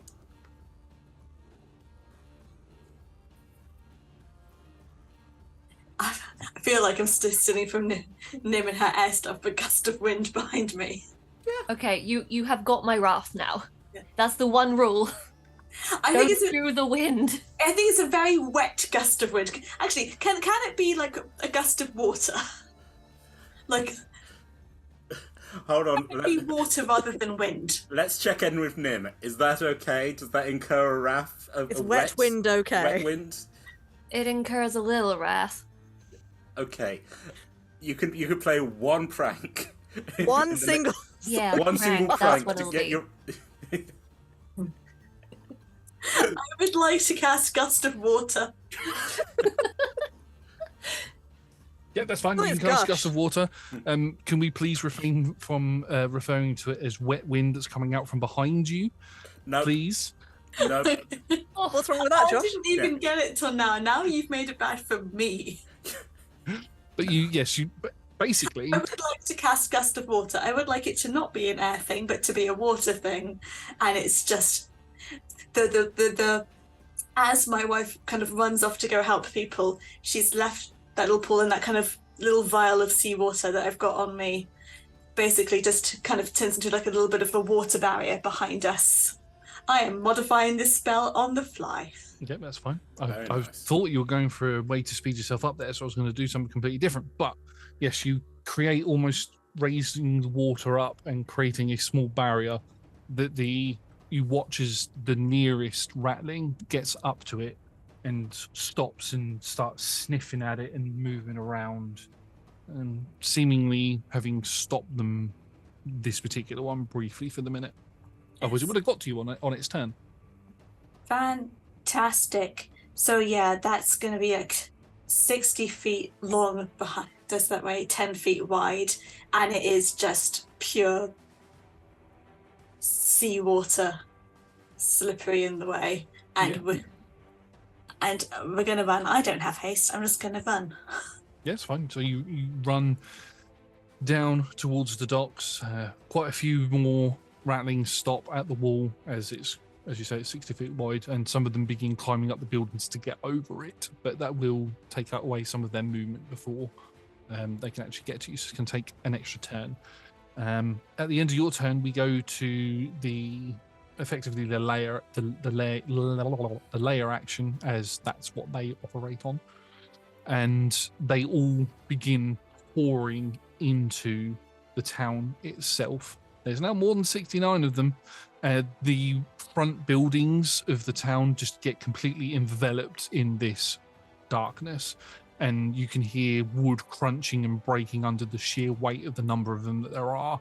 People just go to run away and just disappear into this darkness. You can hear the blood-curdling screams, and people are running as fast as they can. Some of them are trying to claw their way at the guard tower to get into there. Some others are trying to run into other buildings like the church. Some run into the graveyard. Some are running down to the docks to try and just jump in the sea or get onto the boats. And it's just absolute carnage at the moment.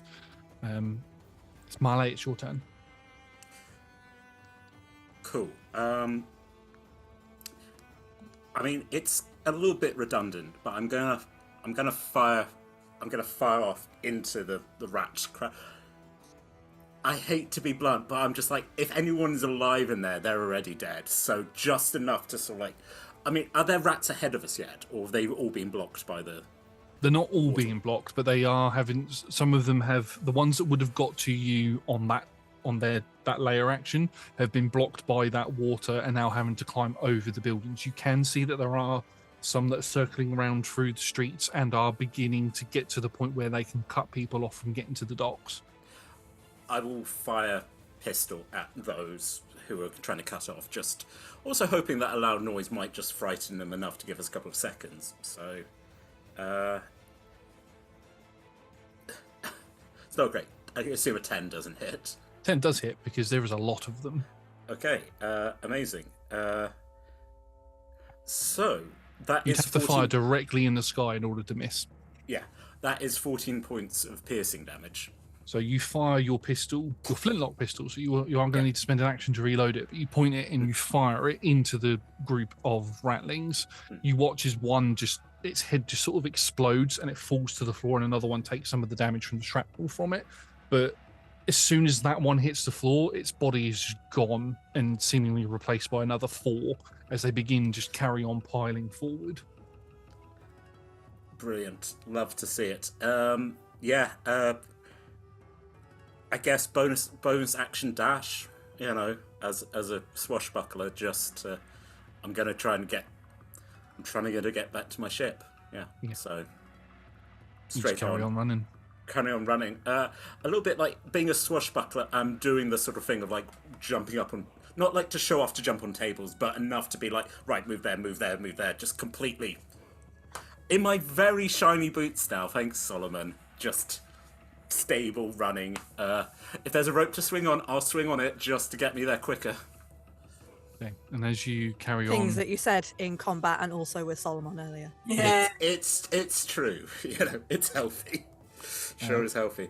I also remind you, Josh, that I've still got alarm up. So if one of these rats gets to the helm, it's gonna ring for me. Just so I know. Yeah. Okay. That's fair. As you begin running down, you notice that Solomon has broken away from you, and you watch as he runs into his house. As ratlings begin following him in. What? Do you want us to wait for you, Solomon? You don't get a reply. Fuck, it's gonna get Let's keep going. It's gonna get a fucking medallion. At which point Peb's like, shit, and I'm like, not now, Pebs.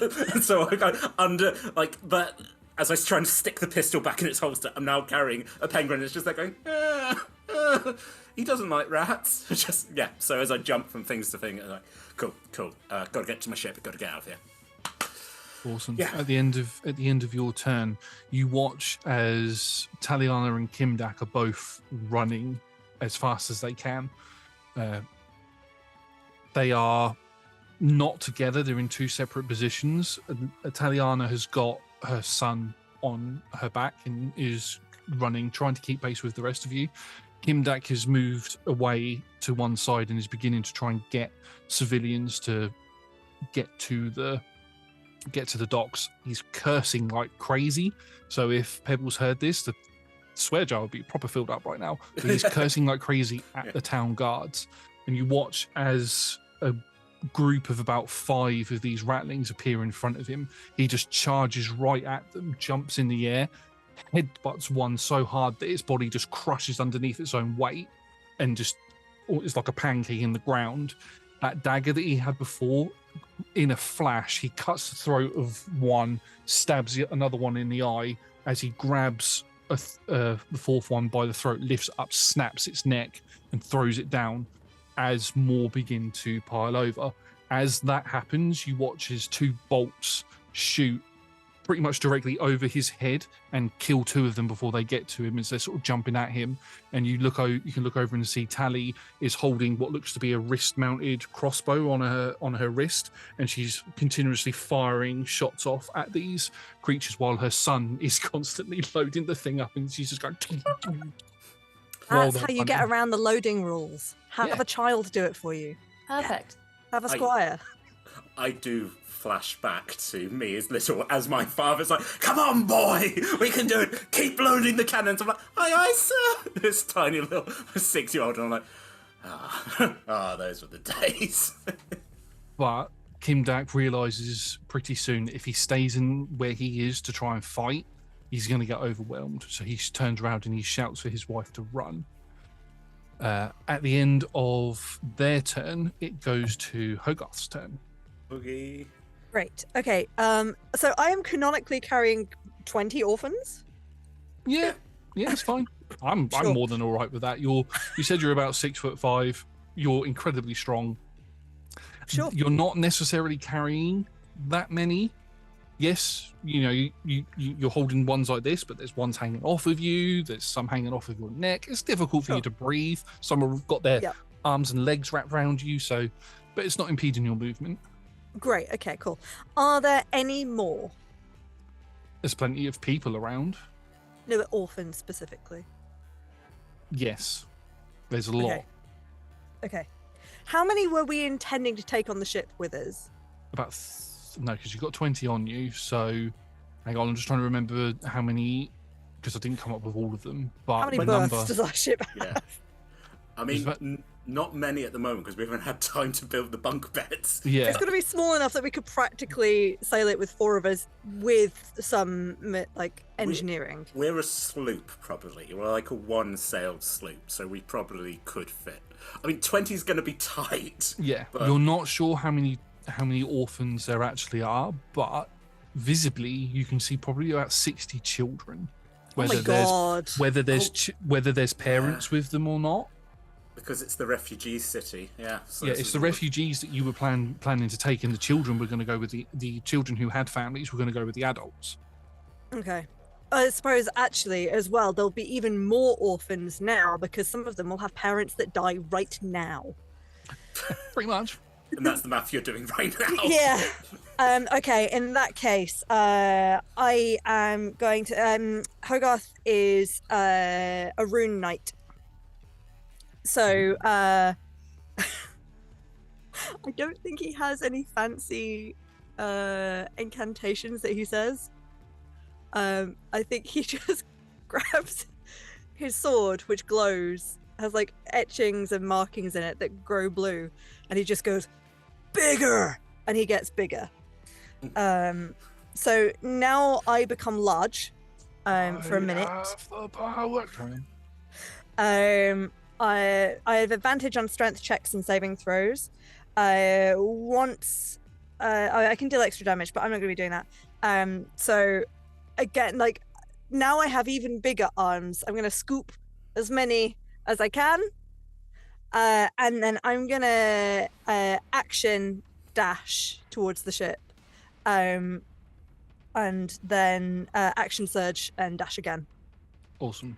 So, if your intention was to pick up more children before you used Giant's Might, you would have started to impede your movement speed. However, because you have used Giant's Might, you could pick up another 10, maybe 12 children as you go, and you leave the elderly behind. You leave. I'm so sorry. I can't carry everyone. There's a few parents who actually give you their children. Yep. Okay. I am the lifeboat. I'm not thinking of never ending story. These are good hands. Strong hands. You move and you get to the ship, and you get onto the ship as you don't hear this, but an alarm goes off in. It's okay. Marlais' It's me. It's me. Also, I think I would have been like when I set alarm. I'm like 1, 2, 3, 4, 5. But yeah, no. I think. Oh yeah, because you can choose people. Yeah, that's fair. I think I don't. This might not be the way it works. I like to think I took that away, so I'm like I know if someone made it to the ship. So now I'm like it clicks, and I can kind of see, and I can see there we go, and I'm like great, cool. Yeah, that's fair. Okay, so you. Right, everyone down. Help me with this anchor. Don't pull the sails down just yet. We want to anchor up first, and then as soon as everyone's on, sails are down. All right? They all sort of nod and they look really scared. A bunch of them begin going down, and they're not quite sure what to do. And then a small dwarven You child. take the little ones down, and then you stand by that winch, and as soon as we say go, then you're gonna pull it real hard. I'll come and help you in a minute. All right? The rest of you, get on this. I'm gonna start hoisting the anchor. Yeah, and they still look a little bit sort of confused of what to do, and a small dwarven child, really tan skin, Kindax, and Taliana's son, steps forward and goes, "Wait, Oh, you should be on the other ship. we need to." My mother threw me at you. We Okay. need to listen to what Hogarth is saying. Come on, carry on. And Oh, basically, I'm Hogarth. I'm not scary. I'm trying to help. Oh God. You're really cool. And Valak is helping you move push the anchor.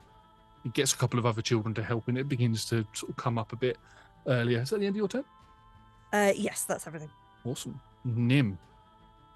Oh, I can't carry a child. And I won't.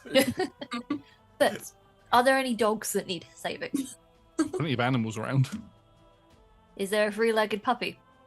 You can find a three-legged puppy pretty easy. There's We always a promised three-legged puppy that comes up to you when you dock at this town. You reckon it's probably homeless and probably lives at the docks.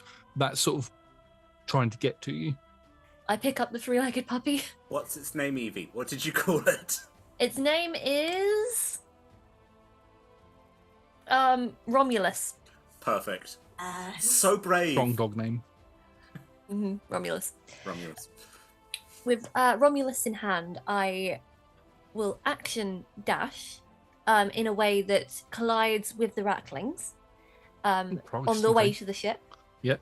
When I'm in the midst of them, I thunder step Beautiful. Nice. 90 feet away. Can they all make Constitution saving throws, please?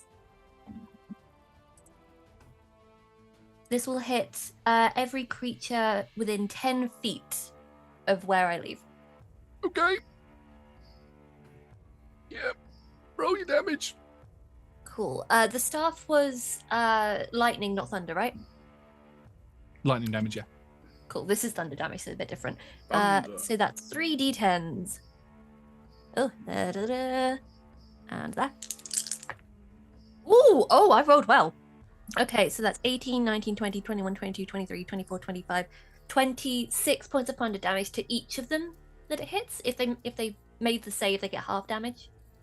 Okay. So, for the rest of you who happen to be looking at what Nim's doing, is Nim picks up the dog, runs forward with the dog pointing out. Looks like Nim might be trying to feed the dog to the ratlings to start off with. As you sort of run and disappear into this mist, this mist of rats, you just hear a few people go, "What's she doing? Oh my God!" Ah! And then realization hits the rest of you as this loud kaboom is heard from inside. Lightning sparks out from the gaps that there are, as it's just like an eruption of ratlings just fly out 50, 60, 100 foot in the air, scorched and burnt, as Nim just appears covered in a little bit of rattling gore as you appear near the ship, and there's like this huge hole where you've killed about 30 of them. Oof. But that gap quickly gets filled again. I was going to ask an important question, exactly how many ratlings are in that 10-foot radius sphere? I'm going to say 30. Working it out Okay. would probably be a lot more than, either be more or a No, little Josh, bit this less. is important. Josh, this is very important important. because I want to make sure that Evie has not beaten my record. So that's 30 times 26. Yeah. Oh, I hit like 1,500 points of damage before, Jesus. so I think, yeah. I think Yeah. this is still pretty impressive for a level 5 It's character. impressive. It's impressive. I had to make sure the record was still Your right. captain's proud of all of you. You're all special. I would say with the size of the rattling, 390. there we go. I would say with the Wait, size I've of the rattlings, I 700. trust your maths. I'm not good at it, even with calculators. with the size of the ratlings, 3 of them would fit in a 5-foot square. Okay, so yeah. So it's about 30. So yes, I have Romulus. I have appeared after the boom, and I fly that extra little bit. If I can get to the ship, I don't know if I can. Yeah, Don't know how far it is. I'd say you can get to the ship and you're on it, and you can see Hogarth is pulling the anchor up with the children are sort of either running about not knowing what to do, or doing various different jobs, or going down into the depths of the ship. I will begin to send messages to the competent-looking ones on actual directions of things to do to try and organise them a little bit. Some of them stop and go, huh? Oh, and then start doing the jobs. You ignore that message. You're clearly not competent. You finger up your nose. Off you go. Right. Is that the end of your turn? That is the end of my turn. Awesome. We go to the top of the round, and it is Izzy's turn. Whew. Just carry on running to the ship, but I think I'm going to stop when I get to the outside so I can start unhitching the cleats from where they've kind of been hitched onto the post in the harbour. Oh, yes. Very, very good, very important job that I almost forgot needed to be done. Yes. Better than mine just attacking it with my sword and just going... But I would say it would take... I would say you could do it as everything for your turn. Would be just to get it all off, because there's quite a few of them that are holding the ship in place. But if you were to spend move, action, bonus action to get to that point and unhook it all, you could do that easily, no problems, no checks or anything required. That's fine. Yeah, I'm just going to carry on going through that, try and do that as fast as I can, and also kind of put myself in the way between the horde and the boat. Look, I can swim, and my wife loves me, so That's Put on a t-shirt. As you stand there, and you can see that the city is not the city, it's a town, has been, you can't see most of it at the minute. The church gone, graveyard gone. It's all underneath this darkness of bodies that are moving around. At the end of your turn, we go to the layer action as more of them, as they now start descending down towards the dock area. You can see as Kimdak is trying to fight them off, trying to get to the Golden Maiden. The crew of the Golden Maiden are firing arrows from the ship, and the captain is stood next to Kimdak and is fighting off them. Those of you with a passive perception over 12 can see on one of the buildings, on one of the few visible buildings left, probably looks like the tavern that's on the corner of the slope, what is now known as the Rusty Pirate in modern time. You can see that the shadows are beginning to climb up it. The shadowy forms are beginning to climb up it, and stood on the roof is Taliana with her crossbow, firing it at them as they begin climbing over the roof and trying to get at her. You watch as something happens to it. She sort of looks at it and goes, draws a short sword and begins slashing into them as they sort of jump at her. She ducks underneath and cuts one, but they begin to sort of start to overwhelm her. I just, as a free action, just be really encouraging to, is it Valak with an L? The kid. Valak with an L, yeah. Yeah. Yeah, great work on the anchor. Just keep focusing. Head down, keep pushing. Head down, keep pushing. He's okay. He keeps pushing and pushing. You can see that his body, he's sweating a lot, and he's sort of like rolled his sleeves up, and he's got pushing, and You're doing great, kid. Every bit of effort he can into it. Marlais, it is your turn. Okay, so I'm going to, again, this is the roguey thing. I assume the rats are now sort of like in front, they roll into the street. So my idea is attack. Thanks to Swashbuckler, they can't opportunity attack and then dash. So it's almost like Marley's just running and just swinging, as things are sort of jumping down at him. Also, he's got one arm that is just as a penguin's like, and I'm like, I know he swore. It's fine. He doesn't owe. He's already paid us. And then I work out. I'm like, oh fuck, I'll pay you later. Oh, the check's still in the. There we go. Yeah. So first rapier attack. Oh my god. Crit. Quit. It's a quit. Quit. So. This is the first time we've rolled a critical hit in our homebrew campaign.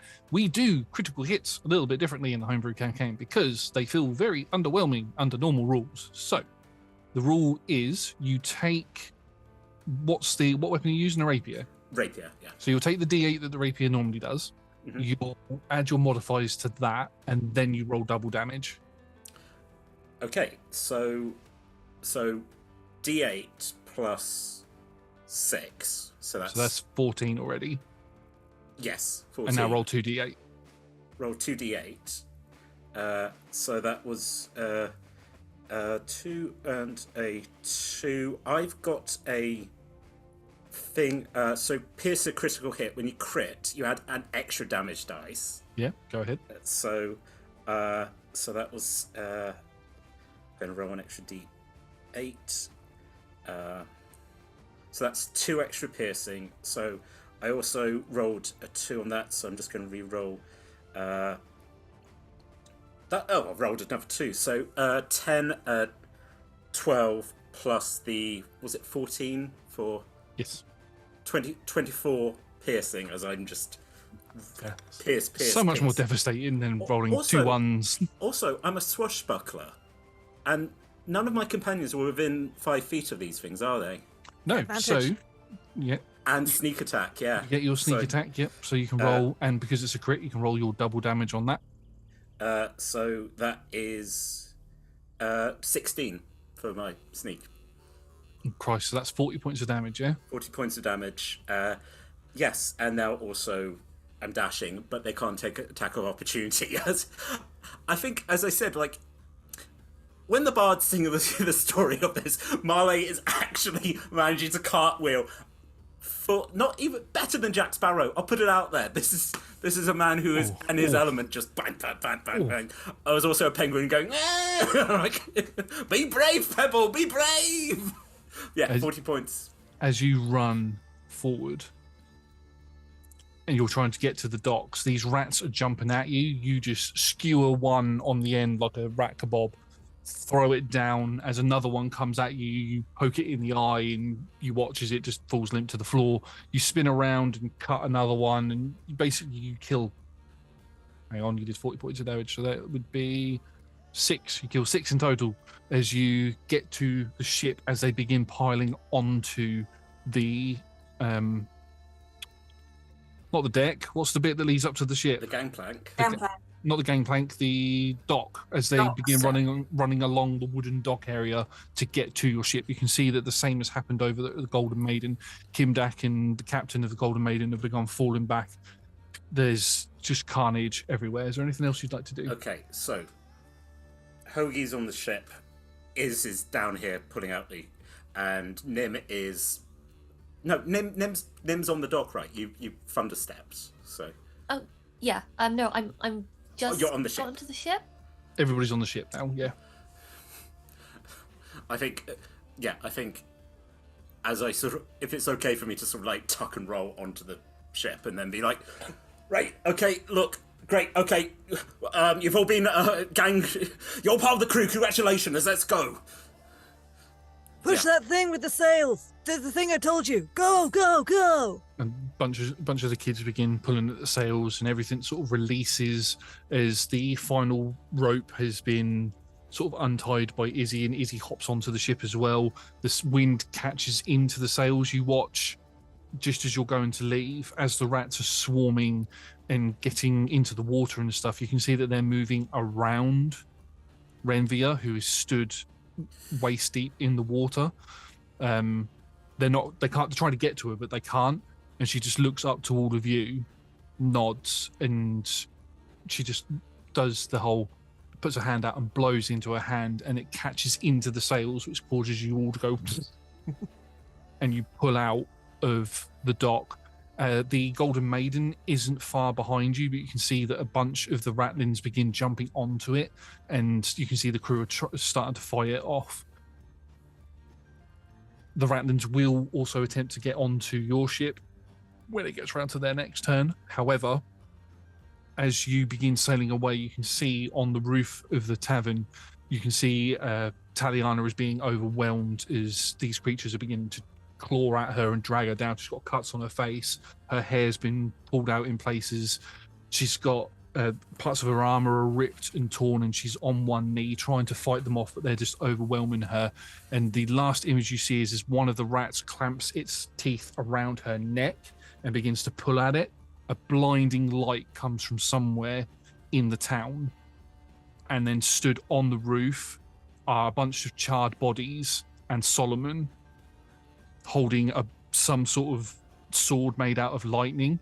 First time you see what Solomon can do. A sword held of lightning as he swings around, and you just watch as an eruption similar to the thunderstep that Nim had done, but magnified by 100, blasts all of these rattlings off of the roof as you see Taliana is laying on the floor, but you will disappear at that point. Did the boy see? He should have been head down doing the anchor. Head down with the anchor, because the anchor is still currently being pulled up. It's not fully up on the ship yet, but it's up high enough that it's not catching on anything. Because I think that the captain, that's one of the first things he's like, cool. Because again, hey, getting in my backstory, they hung my father for piracy, and I got to watch. So I'm like, you don't want to see that as a kid, you know.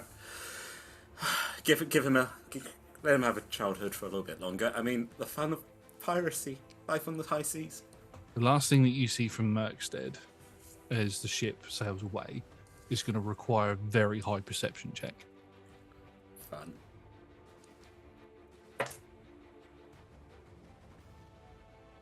I got a nat 20. Okay. I've rolled like 3 of those today. I got a 14. I think my focus is on my ship, and also like, hey, kid, hope there's not too much sniveling on board. This is a no snivel ship. 17 for Hogarth. Yeah. 16. I am last on the ship, so I think I am focusing on getting on the ship and then saying goodbye to my wife, who I will see again in like 5 minutes once we get out of here. Yeah. But you know, it's just a thing. We're staring at each other. It's all point. I just saw, thank you, Mum. Thank you for your care. With double salute. Yeah, double salute. Double salute. With the 16 and 17 from Izzy and Hogarth, the last things that you see are Kimdak getting onto the Golden Maiden, cut and bruised, as it begins to sail away and fighting off more of the rattlings as they enter on. He spots what's happened on the roof. He spots what's happened with his wife. This is just before the blinding light bit. And then you watch as his gaze turns and he looks towards where the guard tower is. And you can see that just the tip of the guard tower is sticking out of this darkness, and you can hear screams coming from it. Whoever the guards who decided to try and hide in there, it wasn't a very good idea. They're dead. They're slaughtered. You watch as these rattlings try to get to you. This almost eruption comes out of the water as these water tentacles begin slamming down on parts of the rattlings, causing them to scatter and break. And you watch as diving out of the water is Renvia in her guardian form, a pure siren, as naked as the sirens you can see on mythological drawings and things, with her face is no longer that sweet, innocent face that she looks at you with. She opens her mouth and they are jagged, multi-layered teeth like a shark as she just bites into a rattling. She's bigger than they are. She's known as the smallest of the Guardians, but she's still quite large, and she begins ripping them apart. She's got webbed clawed fingers, and she just tears them asunder. Nim, while this is happening with your natural 20, as the blinding light shines across and Solomon comes in with the power of lightning, apparently, as that happens, Renvia cowers in fear from him and then dives into the water and goes away as these large wings made of electricity sprout from his back and then pull back in as another explosion rips out and destroys the building that he stood on. very intriguing. You had to roll a natural 20. Something not so dwarvy about this dwarf. You say that again. Focus! No, why are you tying that off? That's gonna... Oh, stop crying. We're going to draw this session to an end, as Murkstead has been left in ruin 55 years ago, so it's fine now. Is it? Is it okay? Is it? We come back to the crew of the Marlais 2 days after. The storms across the Storm Coast have been savage during these days. Any prayers or requests to Renvir to calm the oceans were not heard for whatever reason. Any communication to try and speak to your wife was not reciprocated, Izzy. And we come back to the crew on land north of Murkstead. The ship itself shipwrecked on land, having hit into some of the jagged rocks. Guardians. And that is where we are going to end the session. Thank you very much, everybody, for... With an army of orphans. It's gonna be okay, orphans. We'll fix it. It's gonna be fine. With my hands in the ocean going, baby, it's okay. You can come back now. It's okay, honey. Actually, I almost feel like I'm doing like ocean baptism on the orphans. I'm like, welcome to the crew. Dunk them, put them aside. So I've hired all these children. I'm like, it's just an army. I'm like, congratulations, you're all now powder monkeys. Work hard and you earn your shilling. I'm giving them all jobs. Mm-hmm. Anyway, I think the voice in our head wants to close things off. But well, welcome to the Marlais. Welcome to the wreck of the Marlais, or the Marlais wreck as we've been calling it. Oh wait, that's my name. Wow. What was the name of your ship? Oh my god! The wreck was his relationship. I was kissing a thunder god. Thank you very much, everybody, for watching. We have been Roll Together RPG. If you'd like what you see, please do consider coming to join us on Mondays or Tuesdays from 6 p.m. UK time, where we play Dungeons and Dragons. If you like things that aren't Dungeons and Dragons, you can join us on Fridays for non-D&D games. We also do Talk Together and Talking is a Free Action, which are our two chat shows. One is us talking to other people like we are talking to each other now, or the other is taking characters through quests and dungeons. Those are sporadic on release at the moment. But check out our socials and join our Discord for more information on those. If you are watching this on Patreon, thank you to the D20 Club. We love you very much. You can join from as little as 1 of your local currency, or 5 of your local currency if you'd like to watch this early, by following the links in chat, in the description below if you're watching on YouTube. If you are watching on YouTube, please do consider leaving a like, subscribe, comment, so we know what to make more of. If you'd like to see this ragtag crew again fix the ship and maybe go on that treasure hunt, do let us know and we will do another episode. If not, we won't. It's all down to you. I will make myself No, more... looking at their faces, we're doing another one, so it doesn't matter. Or we do a time skip and we age up some of the orphans. It's like, my parents, the captains, yeah. We've sort of left it in the middle of the Vermin Wars, so I think the audience need to know how that ends. And, you know, there's a medallion piece that you need to find. What's the thing? What's the deal with Solomon? Is that the origin story for Kimdak turning evil? There's so many questions that we need to answer. I mean, you have to check out the main campaign as it continues, and come back to find out more about the world with the crew. So, yeah, we will see you all again soon. Goodbye.